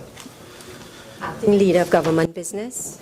Madam President, having regard to the correspondence from the Speaker of the House in relation to the establishment of a joint select committee to consider and report on the Tax Information Exchange Agreement Bill 2016, I beg to move that the Senate concur with the House of Representatives in the establishment of the committee and the following 6 senators be appointed to serve: Mrs. Paula Gopi-Schoon, Mr. Clarence Rambarat, Mr. W. Michael Coppin, Mr. Jared Ramdeen, Mr. H.R. Ian Roach, Mr. Torel Shriki-Soon. Honourable Senators, the question is that the Senate concur with the House of Representatives in the establishment of a joint select committee to consider and report on the Tax Information Exchange Agreement Bill 2016, and that the following 6 senators be appointed to serve: Mrs. Paula Gopi-Schoon, Mr. Clarence Rambarat, Mr. W. Michael Coppin, Mr. Jared Ramdeen, Mr. H.R. Ian Roach, Mr. Torel Shriki-Soon. Those in favor say aye. Aye. Those against say no. The ayes have it.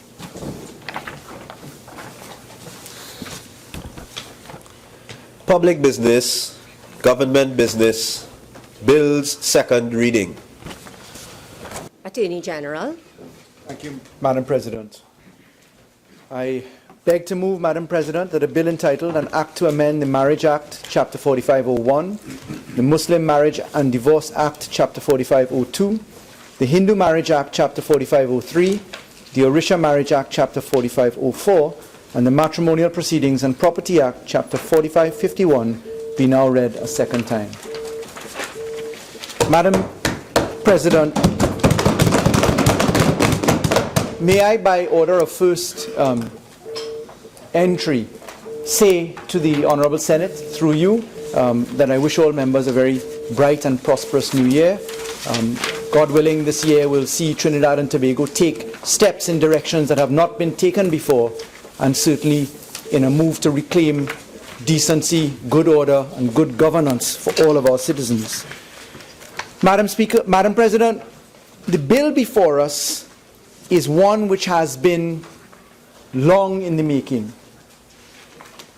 26 years ago, Trinidad and Tobago saw the coming of international law, particularly the United Nations in its landmark, most adhered to, most ratified convention, saw the birth and beginning of the rights of children in particular. We saw the world in 1990, 1991, when ratification by Trinidad and Tobago came about. We saw the world give a solemn pledge to deal with the rights of children, the benefit of children, and what is referred to as the voice of the child now, today, paramounts in our society.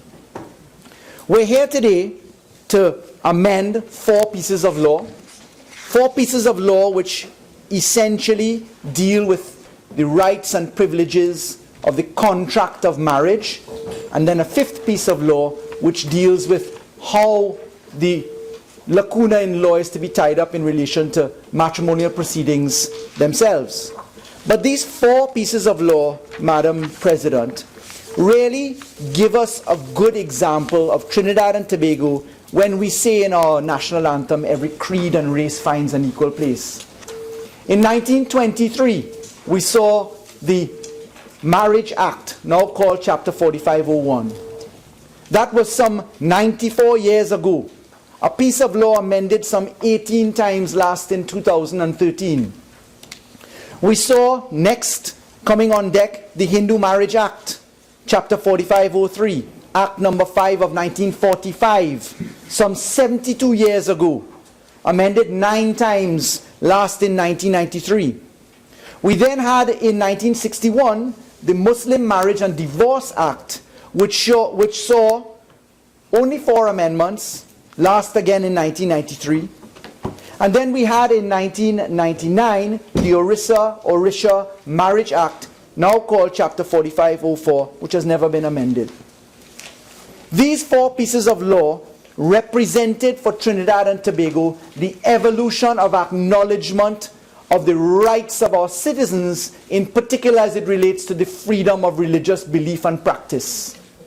Prior to 1945, when the Hindu Marriage Act came around, there was a very different standard set apart for persons of the Hindu faith, Christians. In fact, it was that very different standard, as my grandfather told me the story, that caused him to change his name from Lakshmi Dutt Sharmadar to Lionel Frank Sukaran, because a drop of water to convert one to Christianity was supposedly what was done to allow one to achieve a fate more than just a bus driver, because the doors of entry to education, society, etc. were very, very different in 1945. The one law that we have before us, the Muslim Marriage and Divorce Act, is the only one that actually deals with divorce itself. But the Hindu Marriage Act, the Muslim Marriage Act, were definitely landmark pieces of law that came to our country and which bound our fabric of our society tighter together in recognizing the diversity. The bill before us today is one which is a first of its kind. Never before in the history of Trinidad and Tobago, I'm told by the staff of the ministry, has a bill been brought to the Parliament to seek to do what we do today. And this particular approach taken by the government today wasn't one taken in an isolation or vacuum of experience. Indeed, Madam President, 26 years after the 1991 ratification of the United Nations Convention on the Rights of the Child, Trinidad and Tobago saw many people enter into the forum of discussion as to what is appropriate to speak about in terms of law to guide the age of the contract of marriage. You see, the bill before us today has a few limited purposes. Simply put, firstly, it seeks to harmonize the age for the contract of marriage. Secondly, it seeks to ensure that offenses are in harmony across the various pieces of law. Thirdly, it seeks to balance gender rights and issues.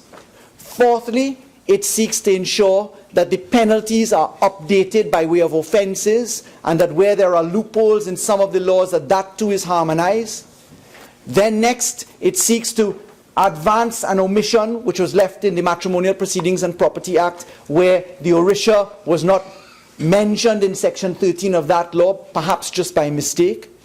It then also seeks to achieve the objective of meeting international criterion, to meet the obligations which we are bound to meet as a country when we are talking about holding on to our international obligations as a state. And in particular, the conventions which we are bound to address would include the Universal Declaration of Human Rights, the UN Convention on the Rights of the Child, as I've mentioned, the Convention on the Elimination of All Forms of Discrimination Against Women, the International Convention on Civil and Political Rights, the International Convention on Economic, Social and Cultural Rights. Next, Madam President, we of course seek to ensure that our country deals with an incongruity in law which perhaps prevails between a comparison of the Children's Act number 12 of 2012 and the various marriage acts which we seek to amend today. We also seek to ensure that there's a savings of law in that any amendments to law do not affect retroactively all marriages which have been solemnized and consummated and stand validly on the books of Trinidad and Tobago. Next, we also seek to update the regulations and the purview of regulations to allow for offences to be provided. We seek to ease the manner in which regulations can be brought forward and forms amended by the Registrar General. And lastly, we seek to modernize the language of the schedules. Those are in bullet point the objectives of the legislation.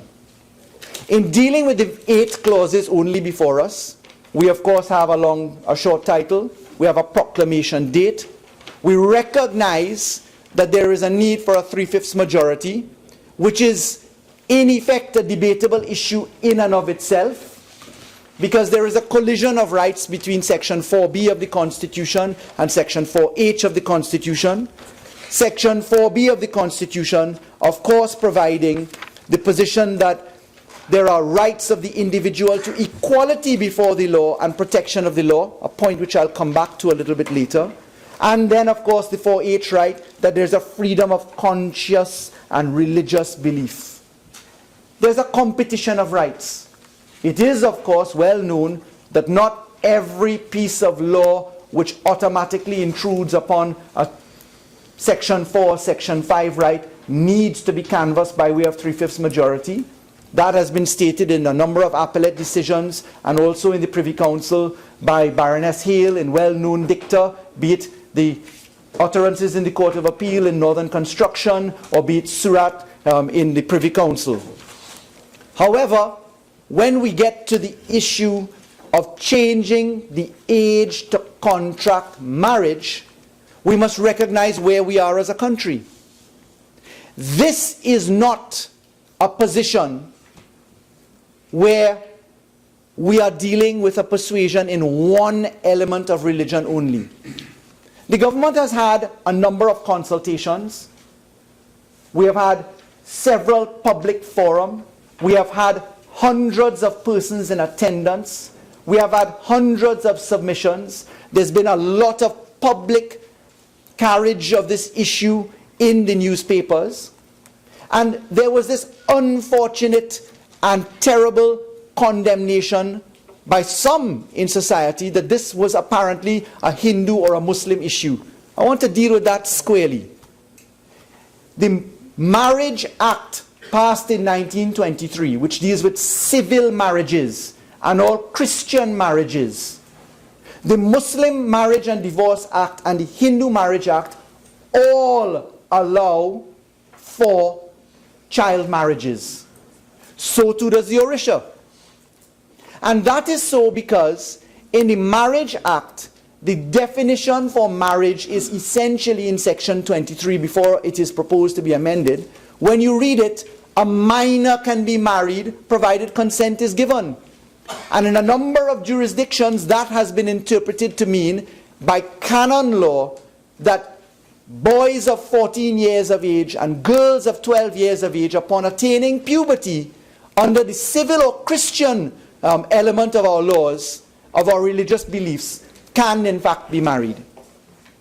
Also, under the Muslim Marriage Act, the age in terms of reflection is one where we have minors that can be married. And I use the term minor in the cascading shadow of the Children's Act, number 12 of 2012, assented to in 2015, where the age of majority has been set at 18 years. A child is defined in Section 3 as anyone who's under 18 years of age. But the Muslim Marriage and Divorce Act certainly does permit boys of 16 years old to be married, girls above the age of 12 years old and above to be married. And the Hindu Marriage Act provides 18 years for a boy and 14 years for a girl. And the Orisha, as I said earlier, provides for 18 years for a boy and 16 years for a girl. So this thing has no religious boundary. It is across the board. That is to be borne out in the statistical information. And Trinidad and Tobago has been since June, when the government entered into the public domain to conduct seminars and information sharing exercises and to canvass views in the many sessions that we had. We've been given statistics, certainly on the website of the Ministry of Attorney General and Legal Affairs. There is a publication, a slideshow presentation, which shows statistics from 2006 to 2016.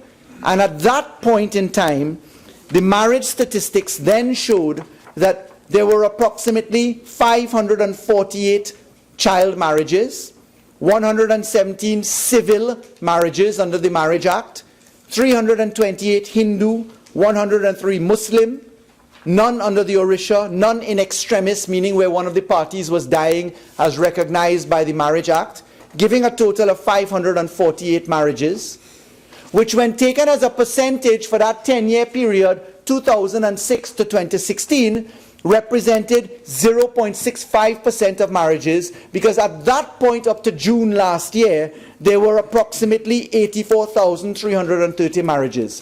548 then, over 84,330, giving a percentage yield of 0.65%. But I heard many people say the statistics don't go far enough.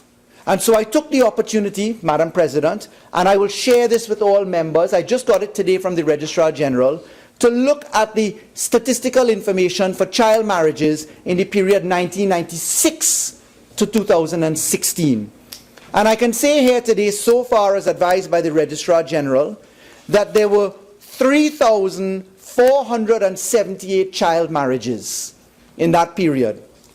1,156 civil, meaning Christian or non-Christian marriages who are not Muslim or Hindu or Orisha. 526 Muslim, 1,796 Hindu. And the statistics, when extrapolated, mean that the civil or Christian marriages included amounted to 35.25% in that period. The Muslims amounted to 15.1%, and the Hindus amounted to 51.64%. But, hear this figure. Females against males. Of the total number of 3,478, 3,404 were girls. A whopping total of 74 were male. That gives you a percentage distribution. 97.85% of child marriages are in the female bracket, and 2.156% are in the male bracket.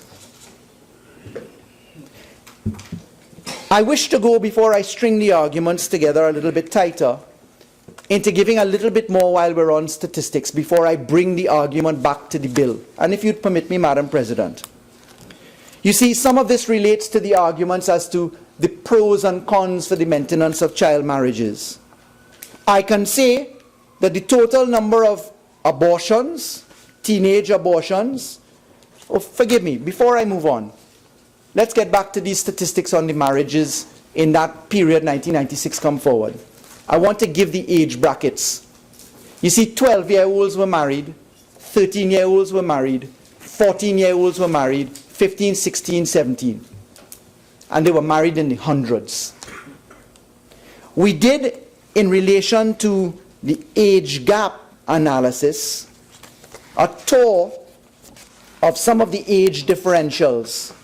And certainly we see in the child marriage phenomenon that we're dealing with age gaps in between, as shown on the ministry's website, brackets for 11-year-olds, 12-year-olds, up to 16 we took, when we compared it against the marriages to the age of the male, we saw male age brackets hitting close to 36, 46, and 52-year-olds. So we have a phenomenon where the law as it exists in Trinidad and Tobago permits somebody who is more than 2 or 3 times the age of the child, of the girl, to be married to a man 2 or 3 times in age. That's the law of Trinidad and Tobago, and the facts demonstrate it, and these facts are taken from the marriage certificates. There's an argument that this is a rural phenomenon, but when we go to the trends in the location of underage marriages, we notice in the period 1997 to date that the rural areas actually account for the least number of child marriages, and the urban areas in fact account for the greatest number. And in the 45-minute time frame being so short, I would just ask members, and I will circulate that information which is on the Attorney General's website to all members, to just look to the figures on the tabular pages that are provided. We looked as well, coming to the second point, which I'm now coming back to, we looked at live births, because of course some of the arguments for the maintenance of child marriages include: one, the most powerful argument, this is religious and customary practice. That's the largest argument. Two, that this is an alternative to a healthier life, to perhaps a more unfortunate lifestyle, particularly in the case where there's a pregnancy, or there's a genuine case of love, or where parents think that this is the right course for the child. There is the argument that child marriages can, of course, avoid the stigma of pregnancy, which in some instances people say can lead to suicide. There is the argument put forward that this kind of provision also permits one to avoid social disgrace in families. Those are the essential arguments, but the number one argument is the maintenance of religious practice and, of course, the convention practices as recognized in other parts of the world and in Trinidad and Tobago certainly. So what we did is we looked at the pregnancy issue, and we did a tour of live births in Trinidad and Tobago. In other words then, we looked at birth certificates, we looked at where we found children giving birth recorded on a birth certificate, and the figure that we came up with in terms of births was actually quite startling. The figure in terms of live births taken across all of the hospitals in the period 1999 to 2015 inclusive is 15,231 live births to children. We looked at the figure of abortions, births that didn't quite make it. In the period 2011 to 2015, a very short period, taking across all of the medical institutes that are in the public sector, Northwest, North Central, Southwest, etc., including Tobago, the total number of teenage abortions, that is reported abortions, not at private clinics, etc., or what people call backyard or illegal abortions, is 743 abortions reported, including abortions to 13 to 16-year-old girls. We looked as well at the position of pregnancies. And if I were to look just to the 2016 figures alone, the Ministry of Health has confirmed that the amount of children between 11 and 16 years who became pregnant for the 2016 period is 168 children, 11 to 16 years old. The amount of children between 11 to 16 years old who had abortions for 2016 is 12. The amount of children between 11 to 16 years old who gave birth for the period 2016 is 159. That's 1 year only. Now, Madam Speaker, Madam President, I'm raising these touchstones for a number of reasons. Firstly, at least as long as I recall, I have not heard a government put this information in the public domain. And I genuinely believe that legislation should really be informed by the position in Trinidad and Tobago. Very often, we're able to quote statistics and information from other jurisdictions, but hardly ever do we have the ability to deal with information and statistics from our own jurisdiction. Secondly, I'm raising now the issue of the voice of the child.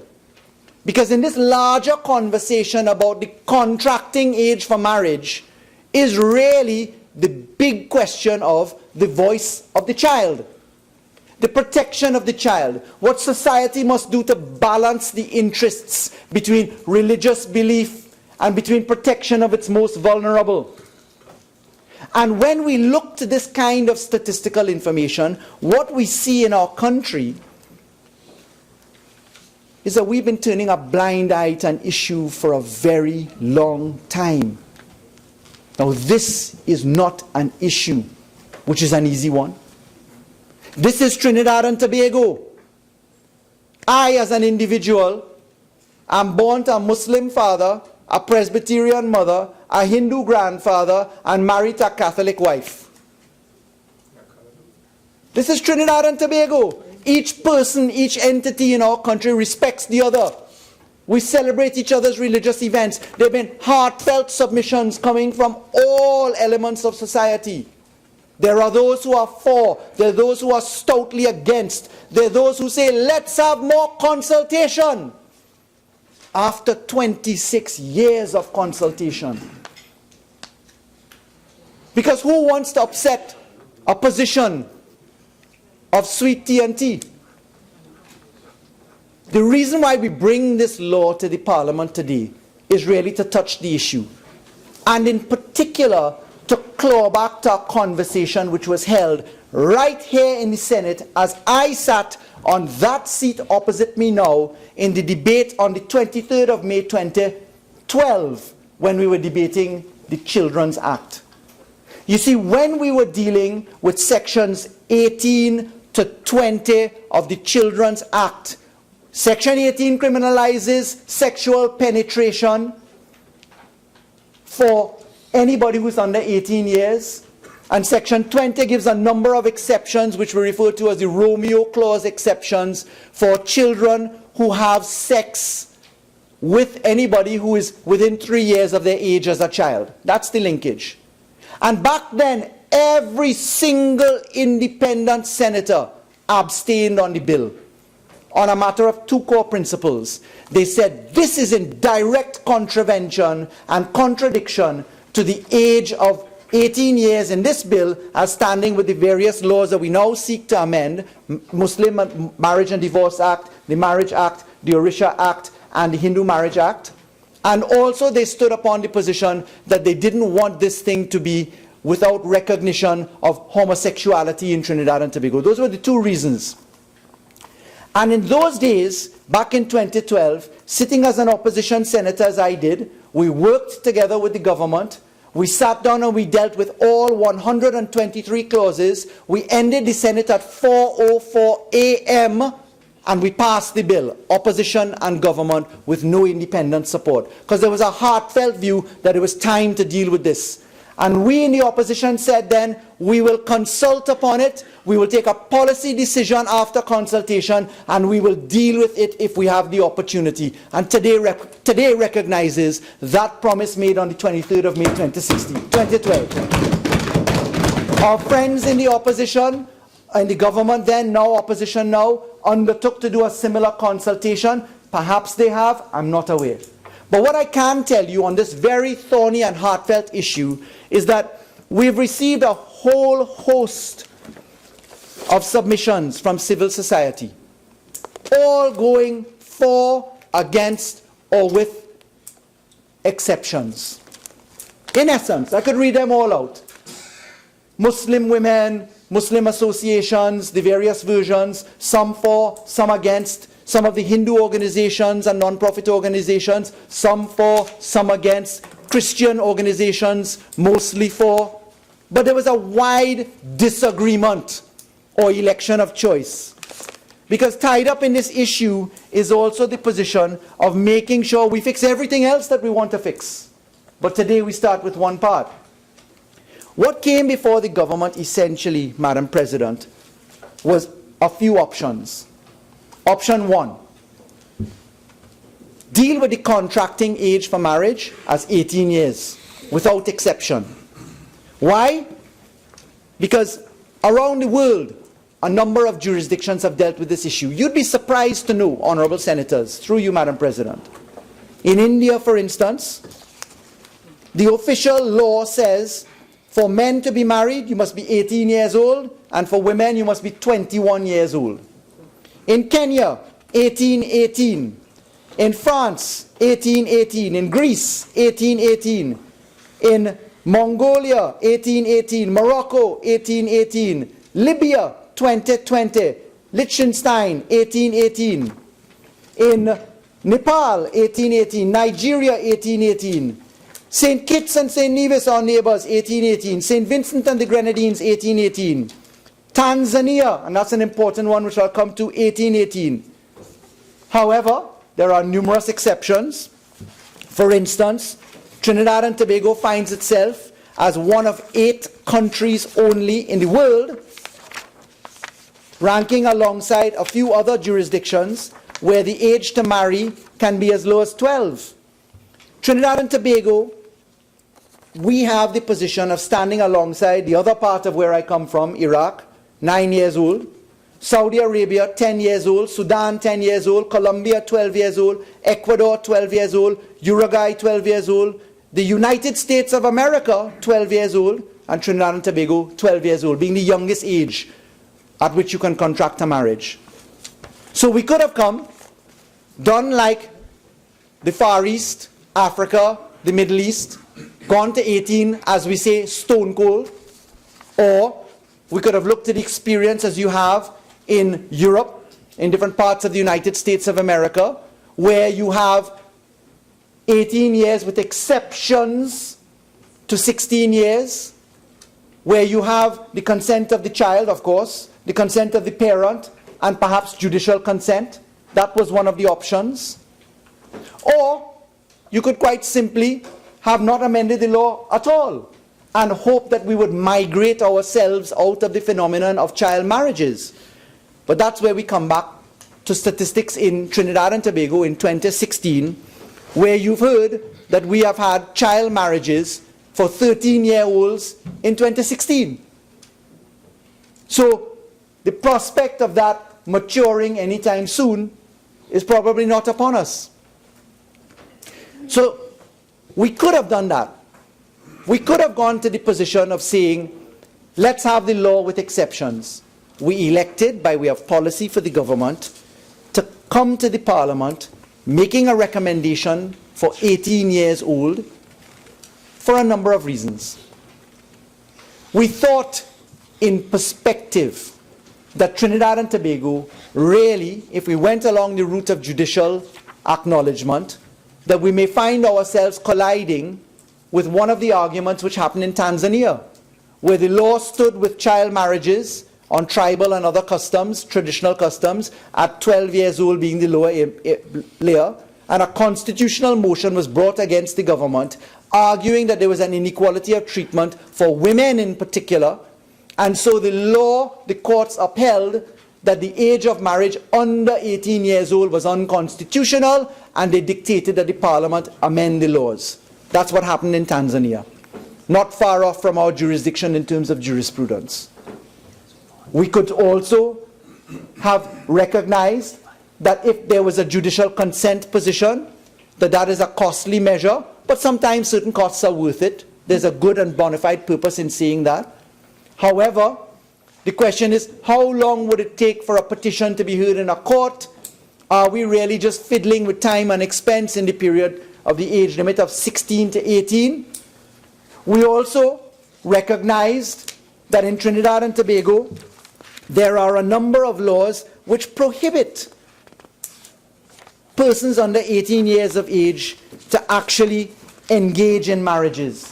And when you look to that, Madam Speaker, if one cannot contract under 18 years of age without having certain supervision, for instance in relation to land, as settled land as it becomes, one doesn't have the ability to contract for a mortgage or a car loan. And believe it or not, one cannot purchase a SIM card by law under 18 years of age for a telephone. One cannot vote until one is not quite 18. It depends upon how passionate you are. You can't get your driver's license until you're 17. We're recognizing on the one hand that the state of maturity ought to really be 18 years of age, and on the other hand our laws are speaking to children at 12 years old in the Christian faith and in the other faiths that we have in the range 12 to 16. We're saying that women in particular, in the very disproportionate number that I've just given the country, that women in particular are to be subjected to the position where 3,404 females, 97.85% of them, are to be considered differently from 74 males. And that's why we deal with the position of the equality of law argument in Section 4B of the Constitution. So the large issue inside of this room is really this age to contract a marriage. We recognize, for instance, in the law that we bring forward, that after you have contracted the marriage, you're no longer a child. You are no longer a child, and you have what is referred to in law as the emancipation of the child, because if you're married at 12, divorced at 14, surely you're not a child if you've got 2 children under your belt as well. And so the law considers the emancipation of the minor in a very different way.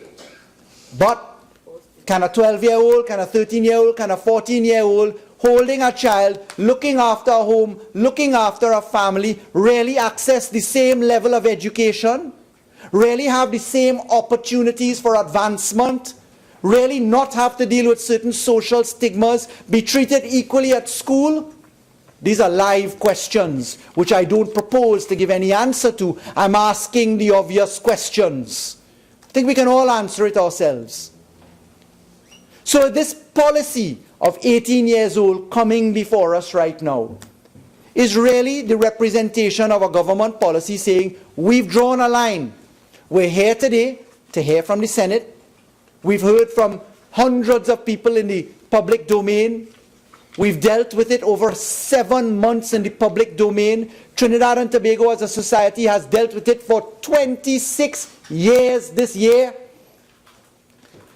Both the UNC government then and the PNM opposition then, now UNC opposition now and PNM government now, on May 23rd, 2012, said that we were going to look at the policy and come back to the Parliament.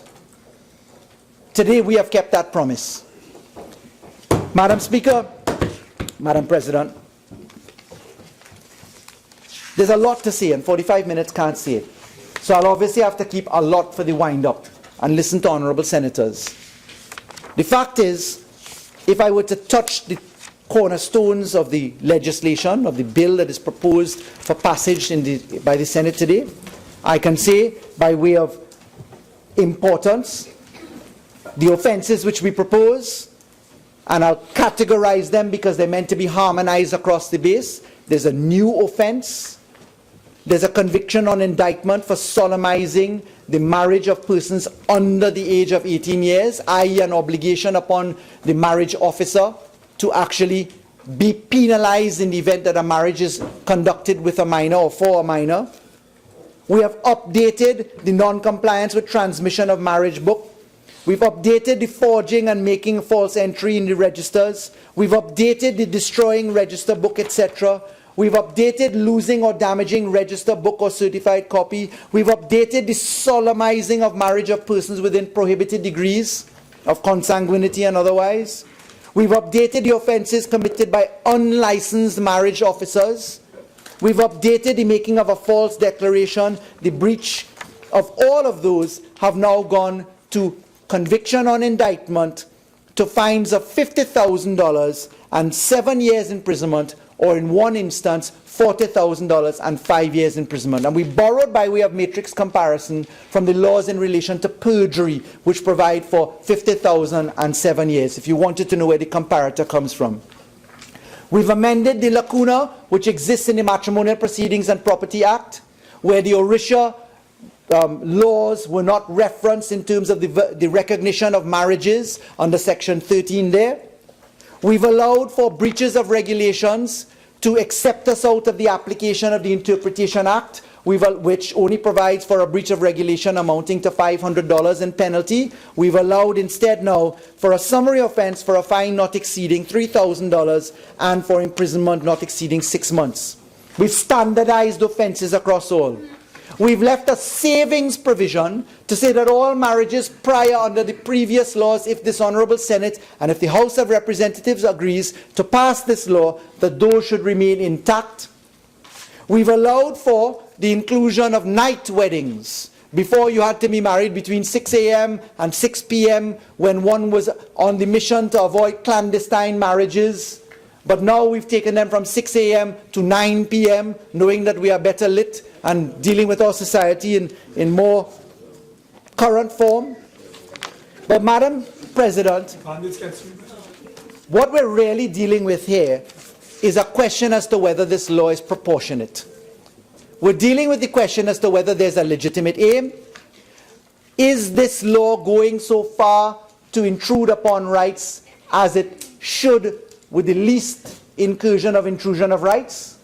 And is there a proportionality in this law? Those are the tests of proportionality set down in the cases which bind us in Trinidad and Tobago.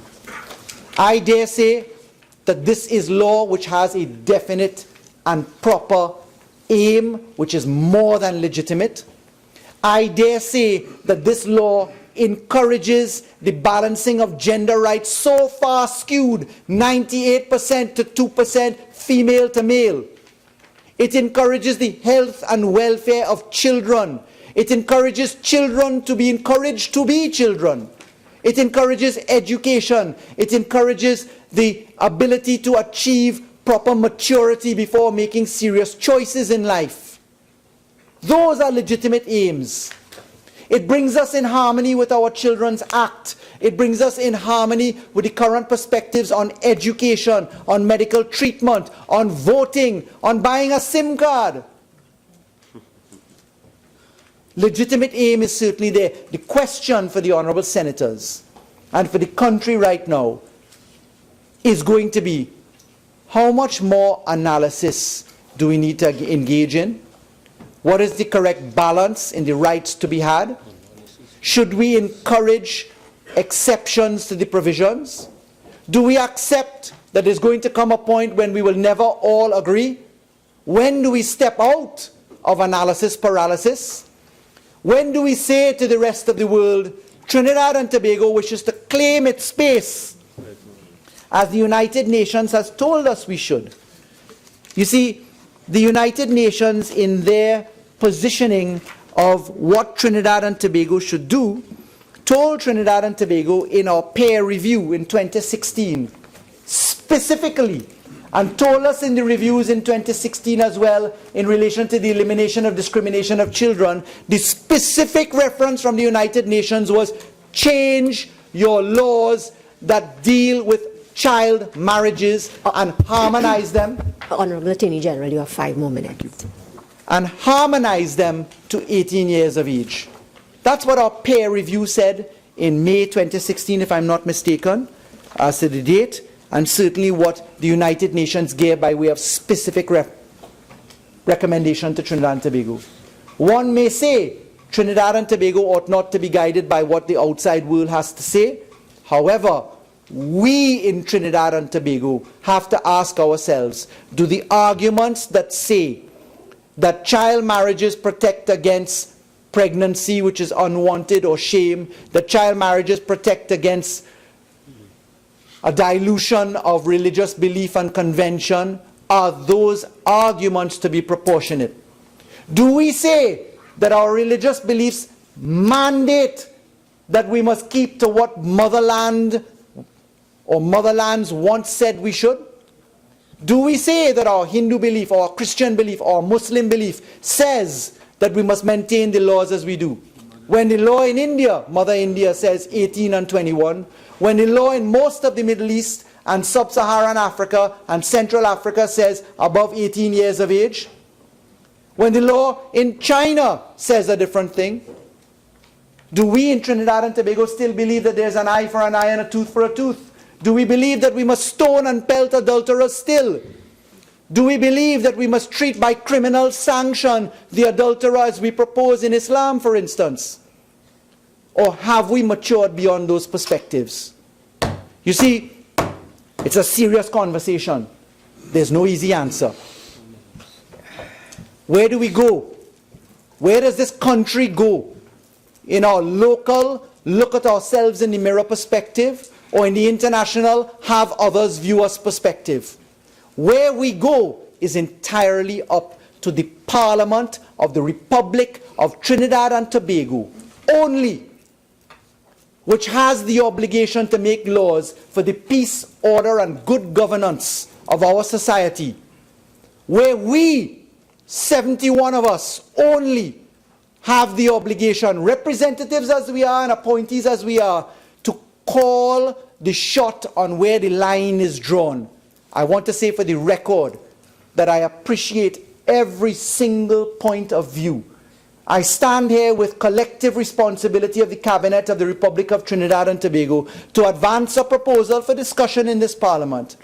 I wish to thank all of the contributors who poured in their perspectives on their respective views.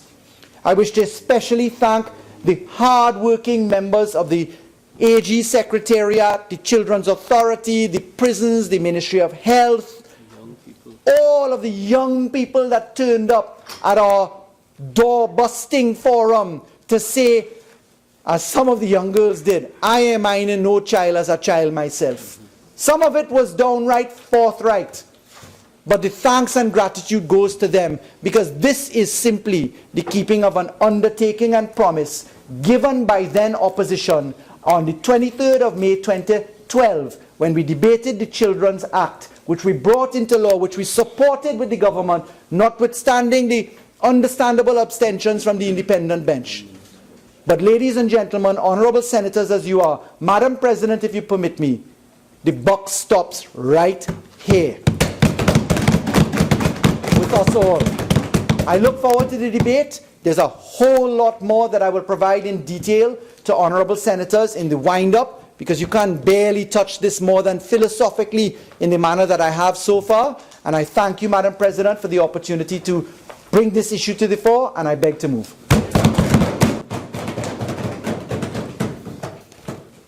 Honourable Senators, I shall now propose the question for debate. The question is that a bill entitled An Act to Amend the Marriage Act, Chapter 4501, the Muslim Marriage and Divorce Act, Chapter 4502, the Hindu Marriage Act, Chapter 4503, the Orisha Marriage Act, Chapter 4504, and the Matrimonial Proceedings and Property Act, Chapter 4551, be now read a second time. Senator Mohammed.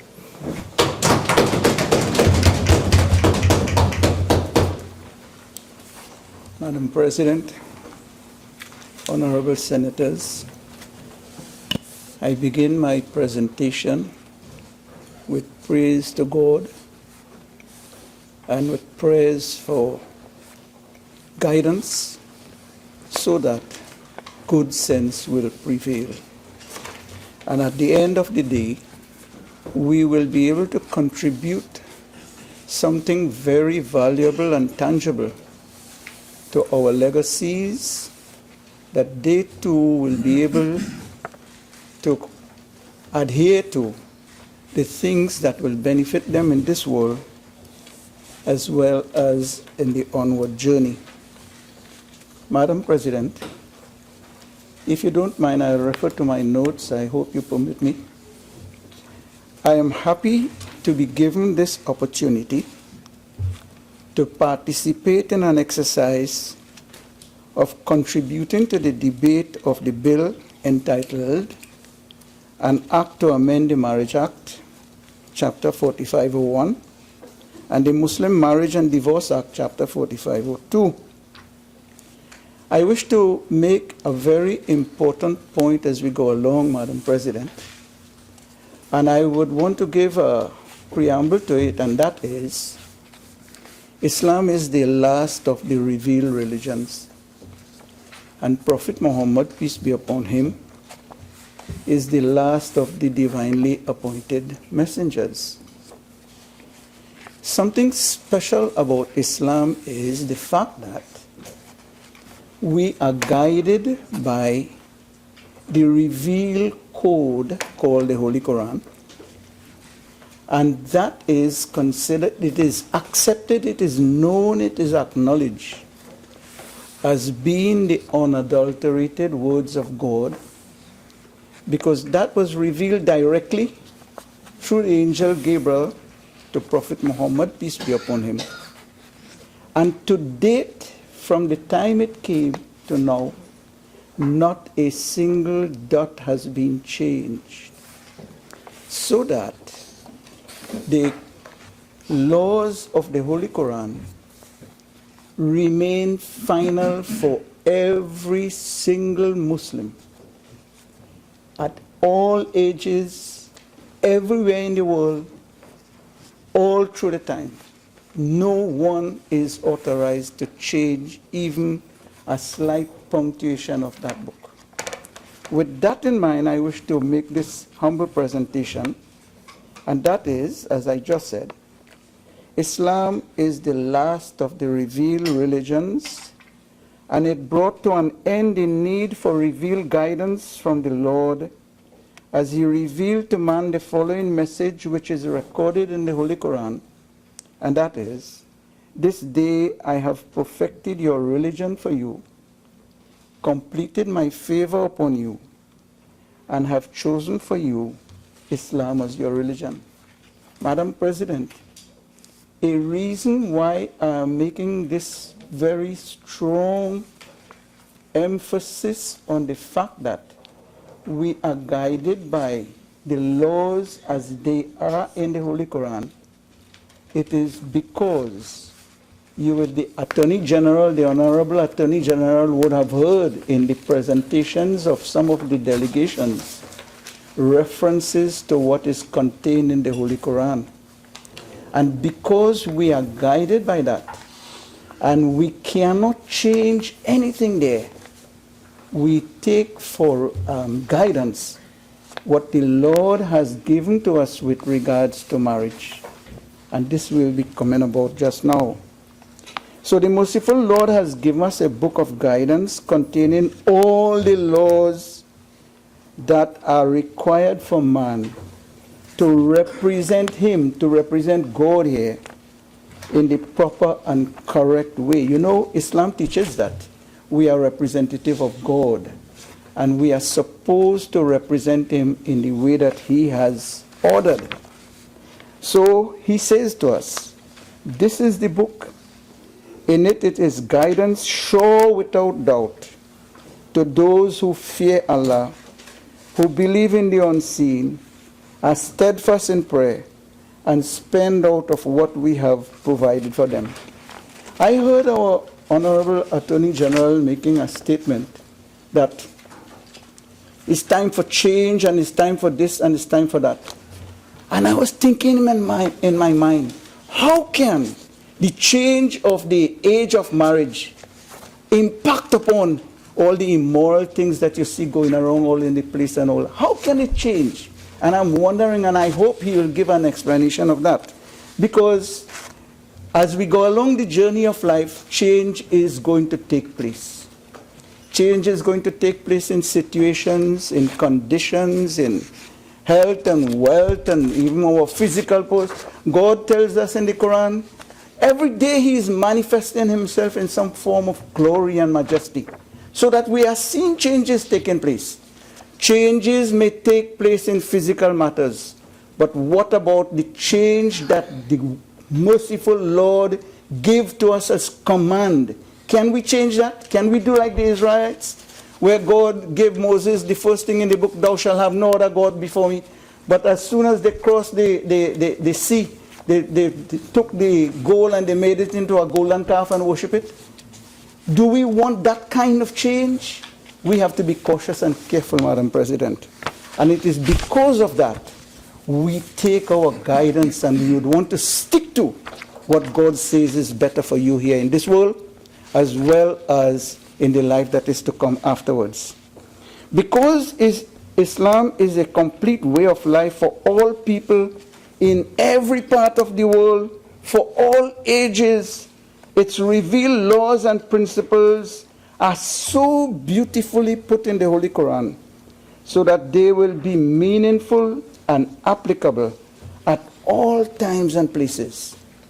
You will understand the wisdom as I go along, how God in his mercy and wisdom gave to us guidance in a way that is applicable and meaningful to people all over the earth at all times. To uphold the revealed law is a great blessing, and all those who do so must be commended. Because Islamic culture is a revealed one. You'll understand. Since Prophet Muhammad, peace be upon him, came here in this earth, from then to now, the lifestyle of the Muslim has not changed. The basic requirements and elements, they are not subject to change. Why? Because Islamic culture is a revealed culture. And when you study sociology and you see that you study the lifestyle of the people and so on and how they change, and that is acceptable, not in the case of Islam. Because God tells us in the Holy Quran, the habit of God does not change. And because the habit of God does not change, what type of representation he wants from us, that remains constant, and it's not subject to change. Upholding the laws contained in the Holy Quran benefits the people. God doesn't need us, We need him. He has made laws for us, for our benefit and welfare, not for his good. He is the Lord above all laws and everything. So, Muslims believe that the marriageable age of a female begins with puberty. That is what the Holy Quran says. And as such, it is not an offense if a girl is allowed to be married after attaining that age. The Holy Quran informs us about it as follows. Marry women of your choice. Make the trials of the orphans easy until they reach the age of marriage.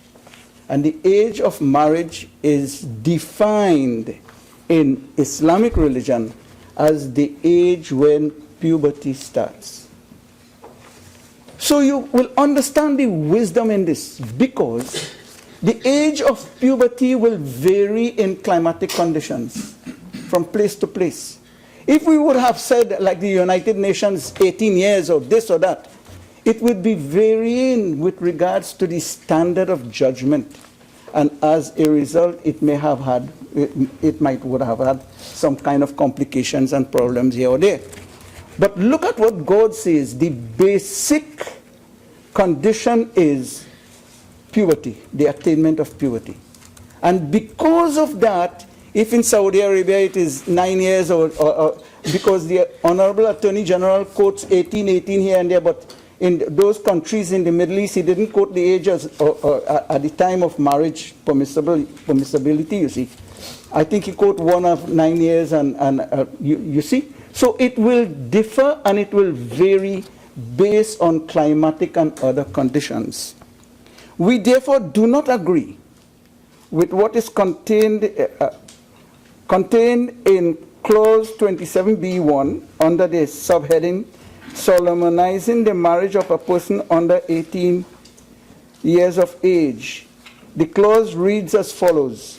A person who knowingly and willfully solemnizes the marriage of a person who is under 18 years of age commits an offense and is liable on conviction and indictment to a fine of $50,000 and to imprisonment of 7 years. The Council of Islamic Scholars, of which I am the chairman, wishes to place on record the following.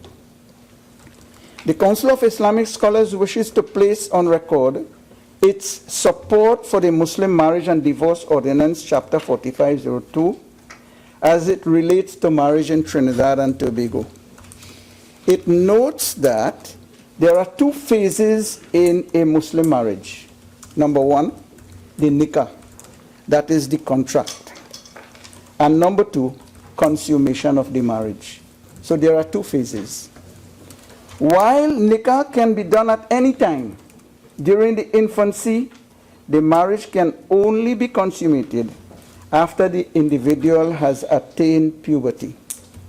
And this is taken from a letter sent to the Honorable Attorney General Faris Rawi on 23rd August 2016. This amendment appears to be oppressive towards the Muslims. The fine, $50,000 and 7 years imprisonment. The fine plus the time in prison. It appears to be oppressive. It has not also defined which aspect of the marriage is considered to be the offense. Is it the nikah or is it the consummation? Which aspect of it? That has not been defined. In some countries, especially in the East, young boy or girl within the families are married at a very early age. Some of them 3 years, 4 years they are married. The performance of the Hindu rite or the Muslim rite is done. The marriage takes place, but the consummation does not. This is done to protect the inheritance of the child and sometimes to keep the wealth within the family and so on. Some physical or some social reasons they will contract marriage like that. But in every case, the marriage is not consummated until the child reaches the age of puberty. The Islamic Ladies Cultural and Social Association in May 2013, in a letter sent to the Minister of Gender, Youth and Child Development, wrote the following. Changing the laws of Trinidad and Tobago regarding the age of marriage will not protect our youths from the serious ills in our society, such as illicit sexual activity, unplanned pregnancies, STDs, incest, and abuse, among others. And the letter went on. And they closed by saying, changing the age of marriage is not the solution. So here we have a situation where you are looking at one dimension of an issue, but you are not looking at the related matters that pertain to it. And as a result, the result may not necessarily be beneficial for all, as is envisaged by the Honorable Attorney General. While the Honorable Attorney General is desirous of restricting young people from getting married until they should reach a particular age, with the possible intention that such a change will help solve some of the ills that are now plaguing our society, he is not doing anything to solve the problem of unrestricted sexual activities amongst our youths. What is being done? As a matter of fact, a more positive contribution in helping to save the youths from straying away from the path which upholds moral and spiritual values would be to revisit the Children Act of 2012. Well, you know, when I mentioned this, the first thing some of them said, the Romeo Act. Well, I was wondering, what is the Romeo Act? But when we look at what goes on and what is contained in that clause, Madam President, in this act we see that boys as young as 12 years can lawfully have sex with girls of 10 years. The clause permits it. And here you're talking about restrictions for 18 years because of this and that. And there you have supported something not too long ago which permits free sex, and that is why you have so much of problems in the secondary schools and in all these places. I mean, as a matter of fact, it is becoming uncontrollable, Madam President. And you see, from the clause that we have there, it has, number one, males between 16 and 21 years can have sex with girls not more than 3 years younger than they are. Number two, boys 14 to 16 years of age can have sex with girls not more than 2 years younger than they are. And number three, boys 12 to 14 can have sex with girls not more than 2 years younger than they are. So if a boy is 12 and he can have sex with a girl 2 years younger, look at what you're having. And free, without any restrictions, without any penalty, without anything at all. we can conclude from what has been enacted by this parliament a few years ago is that boys of the age of 12 can have sex with girls who are only 10 years old, and that will not be considered an offense as long as there was an agreement between both parties. What is the Honorable Attorney General doing about that? It will be good to hear what he is saying. No wonder why there is such an unbelievable breakdown in the moral lives of the younger ones in the schools and colleges all over the country. Madam President, if we should go out and we should hear what goes on outside there, oh my God, it is pitiable to see our young children, how they are being dragged into moral and spiritual and all kind of degradation. And they believe that what they are doing is something good. Islam strongly condemns any form of sexual activity outside the marriage, and condemns the permissibility of young people having unrestricted sexual activity just because they are of a certain age bracket. Islam does not uphold that. It is something outrightly wrong. And as a matter of fact, the Honorable Attorney General made mention of a punishment that is given to adulterer. And he puts it in a way that is something, oh my God, we should try to avoid that if we want to have a good society. But which is better? To have a clean society with people fearing, sharing, and caring, and the brother thinks of the other brother as he would like him to think about himself? Or you have a society where you have adulterers and fornicators and all these things? What do you want to have? So the answer to the problem is not to change the law, but to do things that will enable people to appreciate the value and the lives and the honor and the dignity of others, and to share and care and to treat everyone as you would like to be treated. And only then we would be making a proper move forward to have a very healthy and admirable society. While the Muslim marriage and divorce ordinance allows for a girl to get married at the age of 12 here in this country, such a practice is very rare, as the statistics show that from 1987 to 2007, there were only 16 such cases. But it is still advisable to retain the law, as it will not exclude the isolated cases, as this is a complete way of life. And we even take into consideration the isolated cases. The advocate against allowing a girl to give consent at the age of 12 have failed to treat with the issues of perpetration of crimes against children, rape, incest, domestic violence, abuse, and all the whole lineup that you can talk about, which disturbs the peace and quiet and security of the people living in any particular area.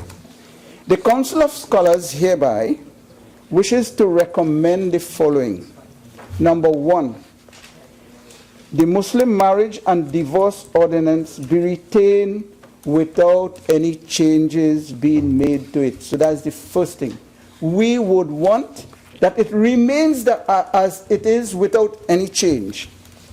Number 2, the religious organizations, elders, scholars, teachers, parents, guardians, all work together to develop a program designed to educate and sensitize the youths regarding the importance of abstention from sex before marriage, and the physical, moral, and social, and even spiritual consequences that can result from such unlawful activities.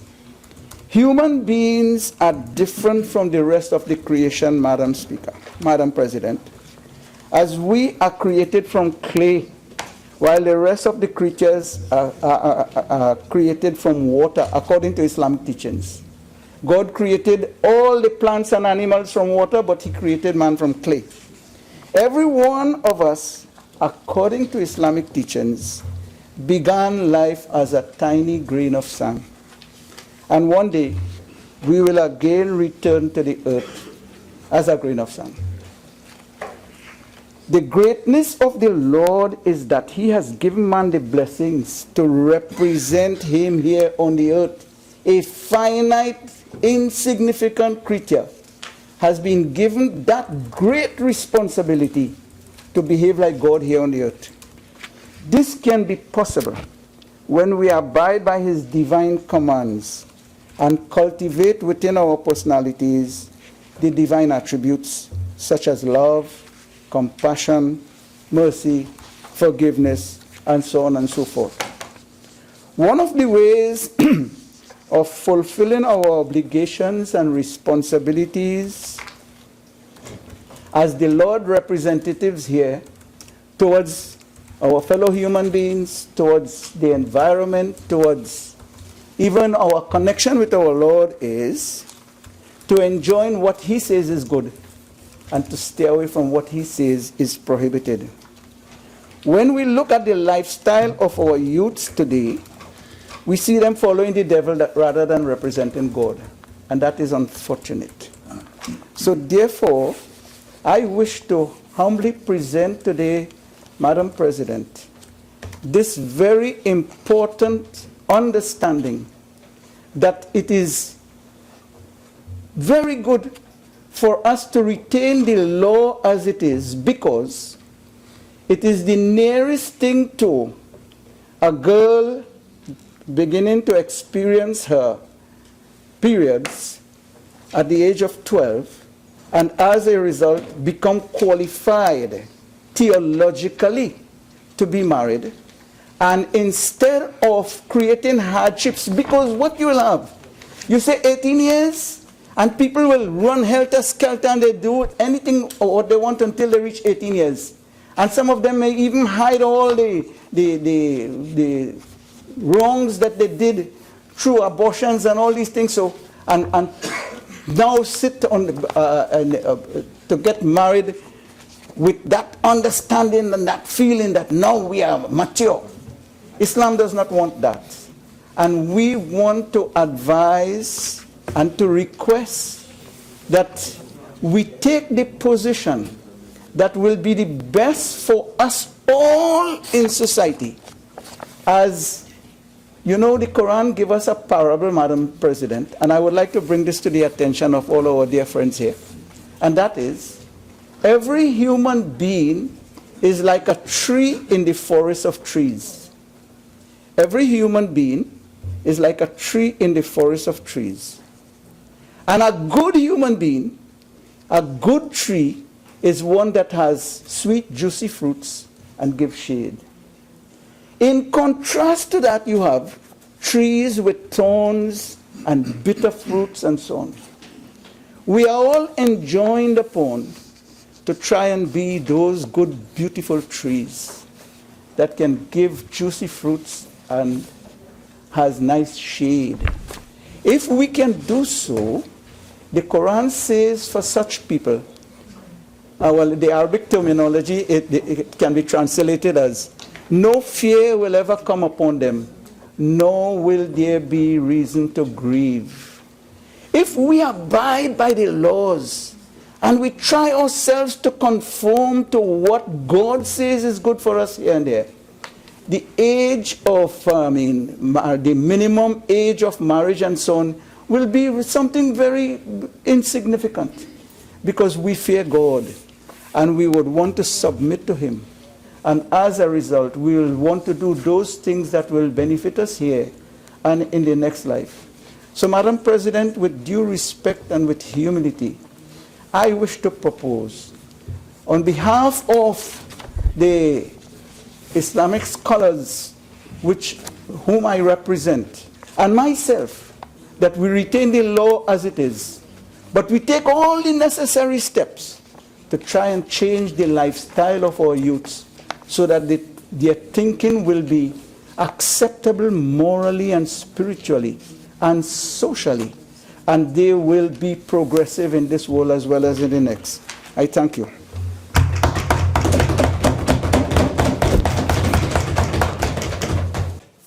I commend Senator Mohammed on his maiden contribution. Senator Roach.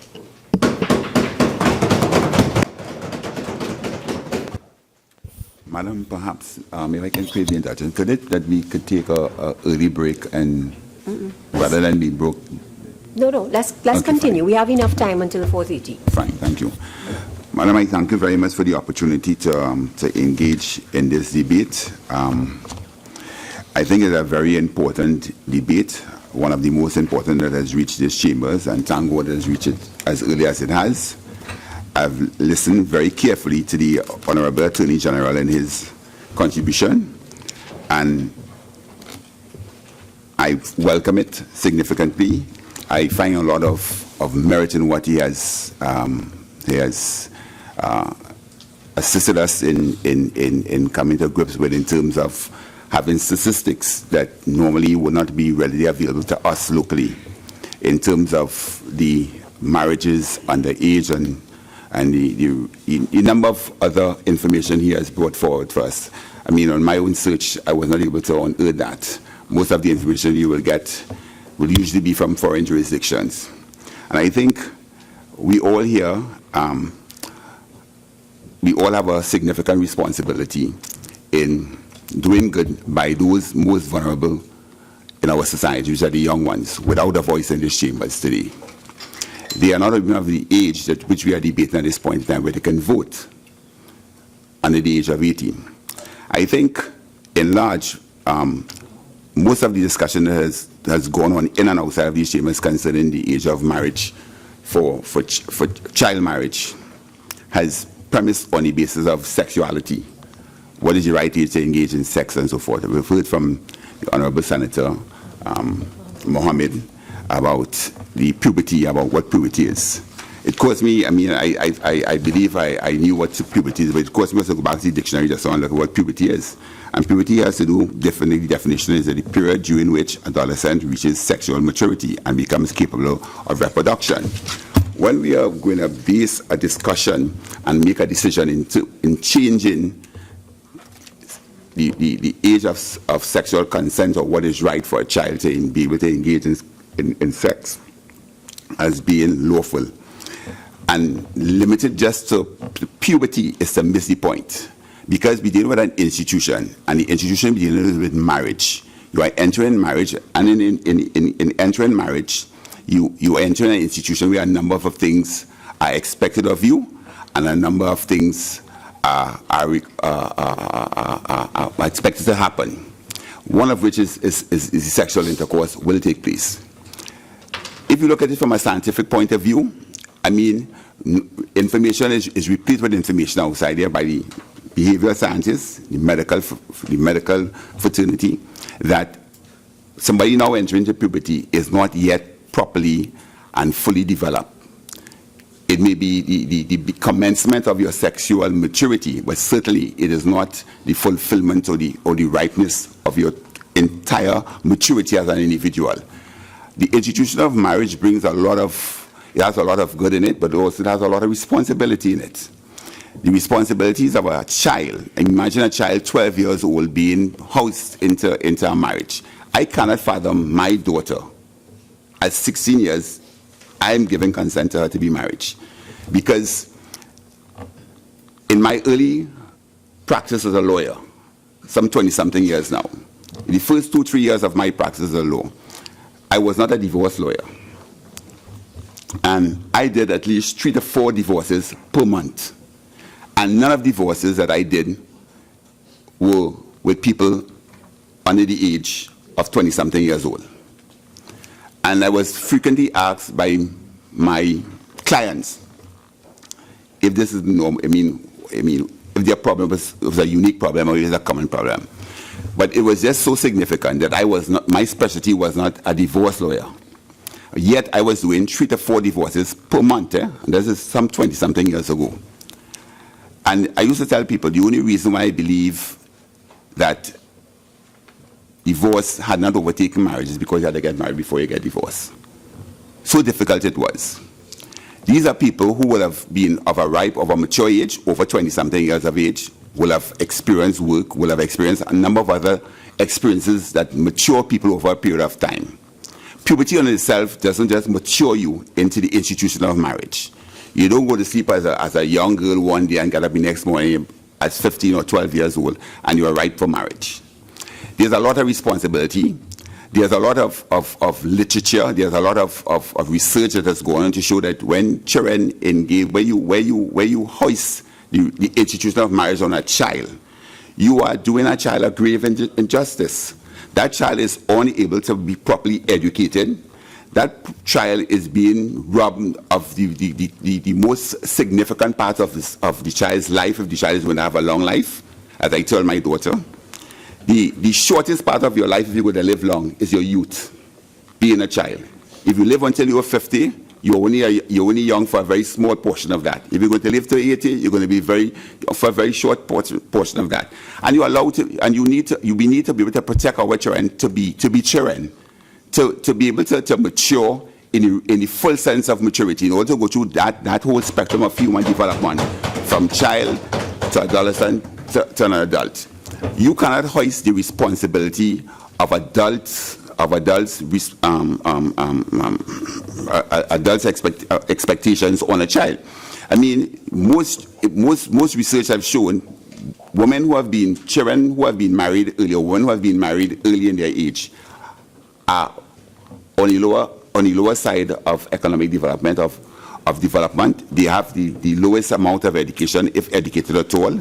They're economically most times impoverished. They are subject to abuse, physically, mental, and all other negatives that goes with being in a vulnerable situation. And I see it personally as an injustice. We have heard from the Attorney General. I mean, I have on my research as well. They show the United Nations have passed requiring a number of countries who are signatories to it to pass to revise the age of maturity to 18 years.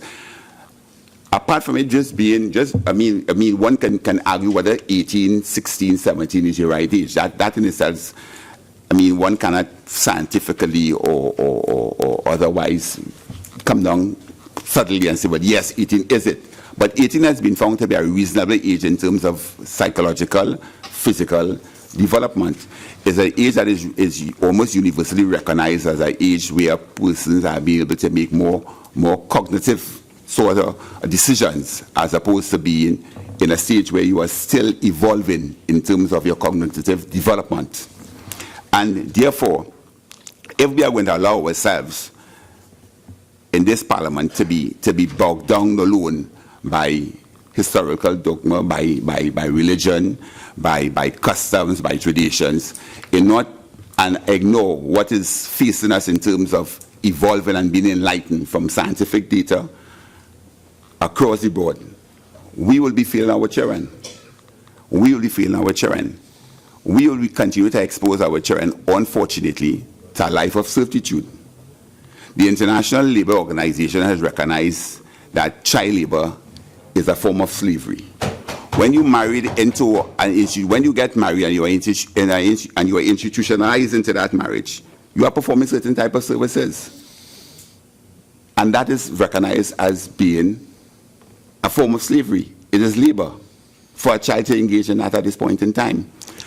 Madam President, we can go on and find whatever reasons in terms of historical customs and so forth to justify 12 years, 30 years and so. But I think in light of the information that we have before us as an enlightened people, we cannot allow ourselves to be stymied by that type of thinking and not do the right thing today, which is to pass a law which will certainly once and for all correct that injustice of our most vulnerable in our society, which are our children. I also was privileged, like the Attorney General, to have a number of information shared with me by the coalition, civil society organization. I think there was a list of 23 of them where this matter was discussed ad nauseum among them for a number of years. And they all, from what I have seen, the gist of it comes down to basically recognizing that, yes, the age of 12 under 18 ought to be adjusted. The only thing I did not agree with the Hindu women organization, however, they were making an exception in terms of 16 years, right? 16 and 17 years.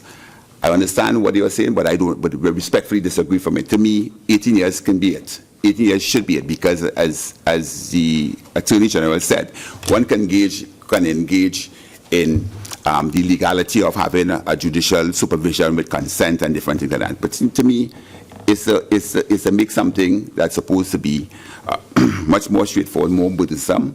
It has an expense attracted to it, and of course, why fraught the judicial system with something that ought not to be in that domain. I mean, we already have to deal with it upon the breakdown of marriage. I don't think in the inception of it, it should be again before there. So I think that 18 years is not an unreasonable age to peg the legality of a young person being allowed to engage in the institution of marriage.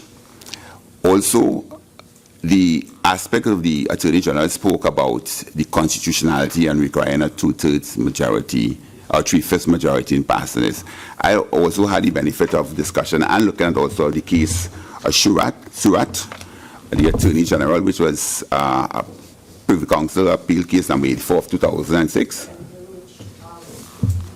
Used up 11 minutes of your time. You're going to be sometime after this? Sure. Yeah? So we'll take the tea break at this stage. We will suspend for 30 minutes and resume at 5 p.m. So this sitting is suspended until 5 p.m.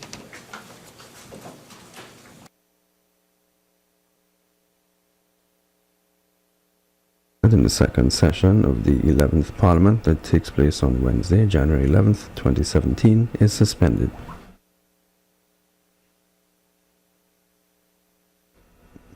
We encourage you to stay with us here on Parliament Radio 105.5 FM. During this tea break, we will go live from the J. Hamilton Morris Room in just a few minutes with a live press conference of the Joint Select Committee on State Enterprises. The chairman of that committee, Senator David Small, will be speaking about 3 reports which would have been presented in November of last year, dealing with Petrotrin, UDICOT, and one other state agency. So look forward to that in just a few minutes' time. This is the Parliament Channel and Parliament Radio 105.5 FM.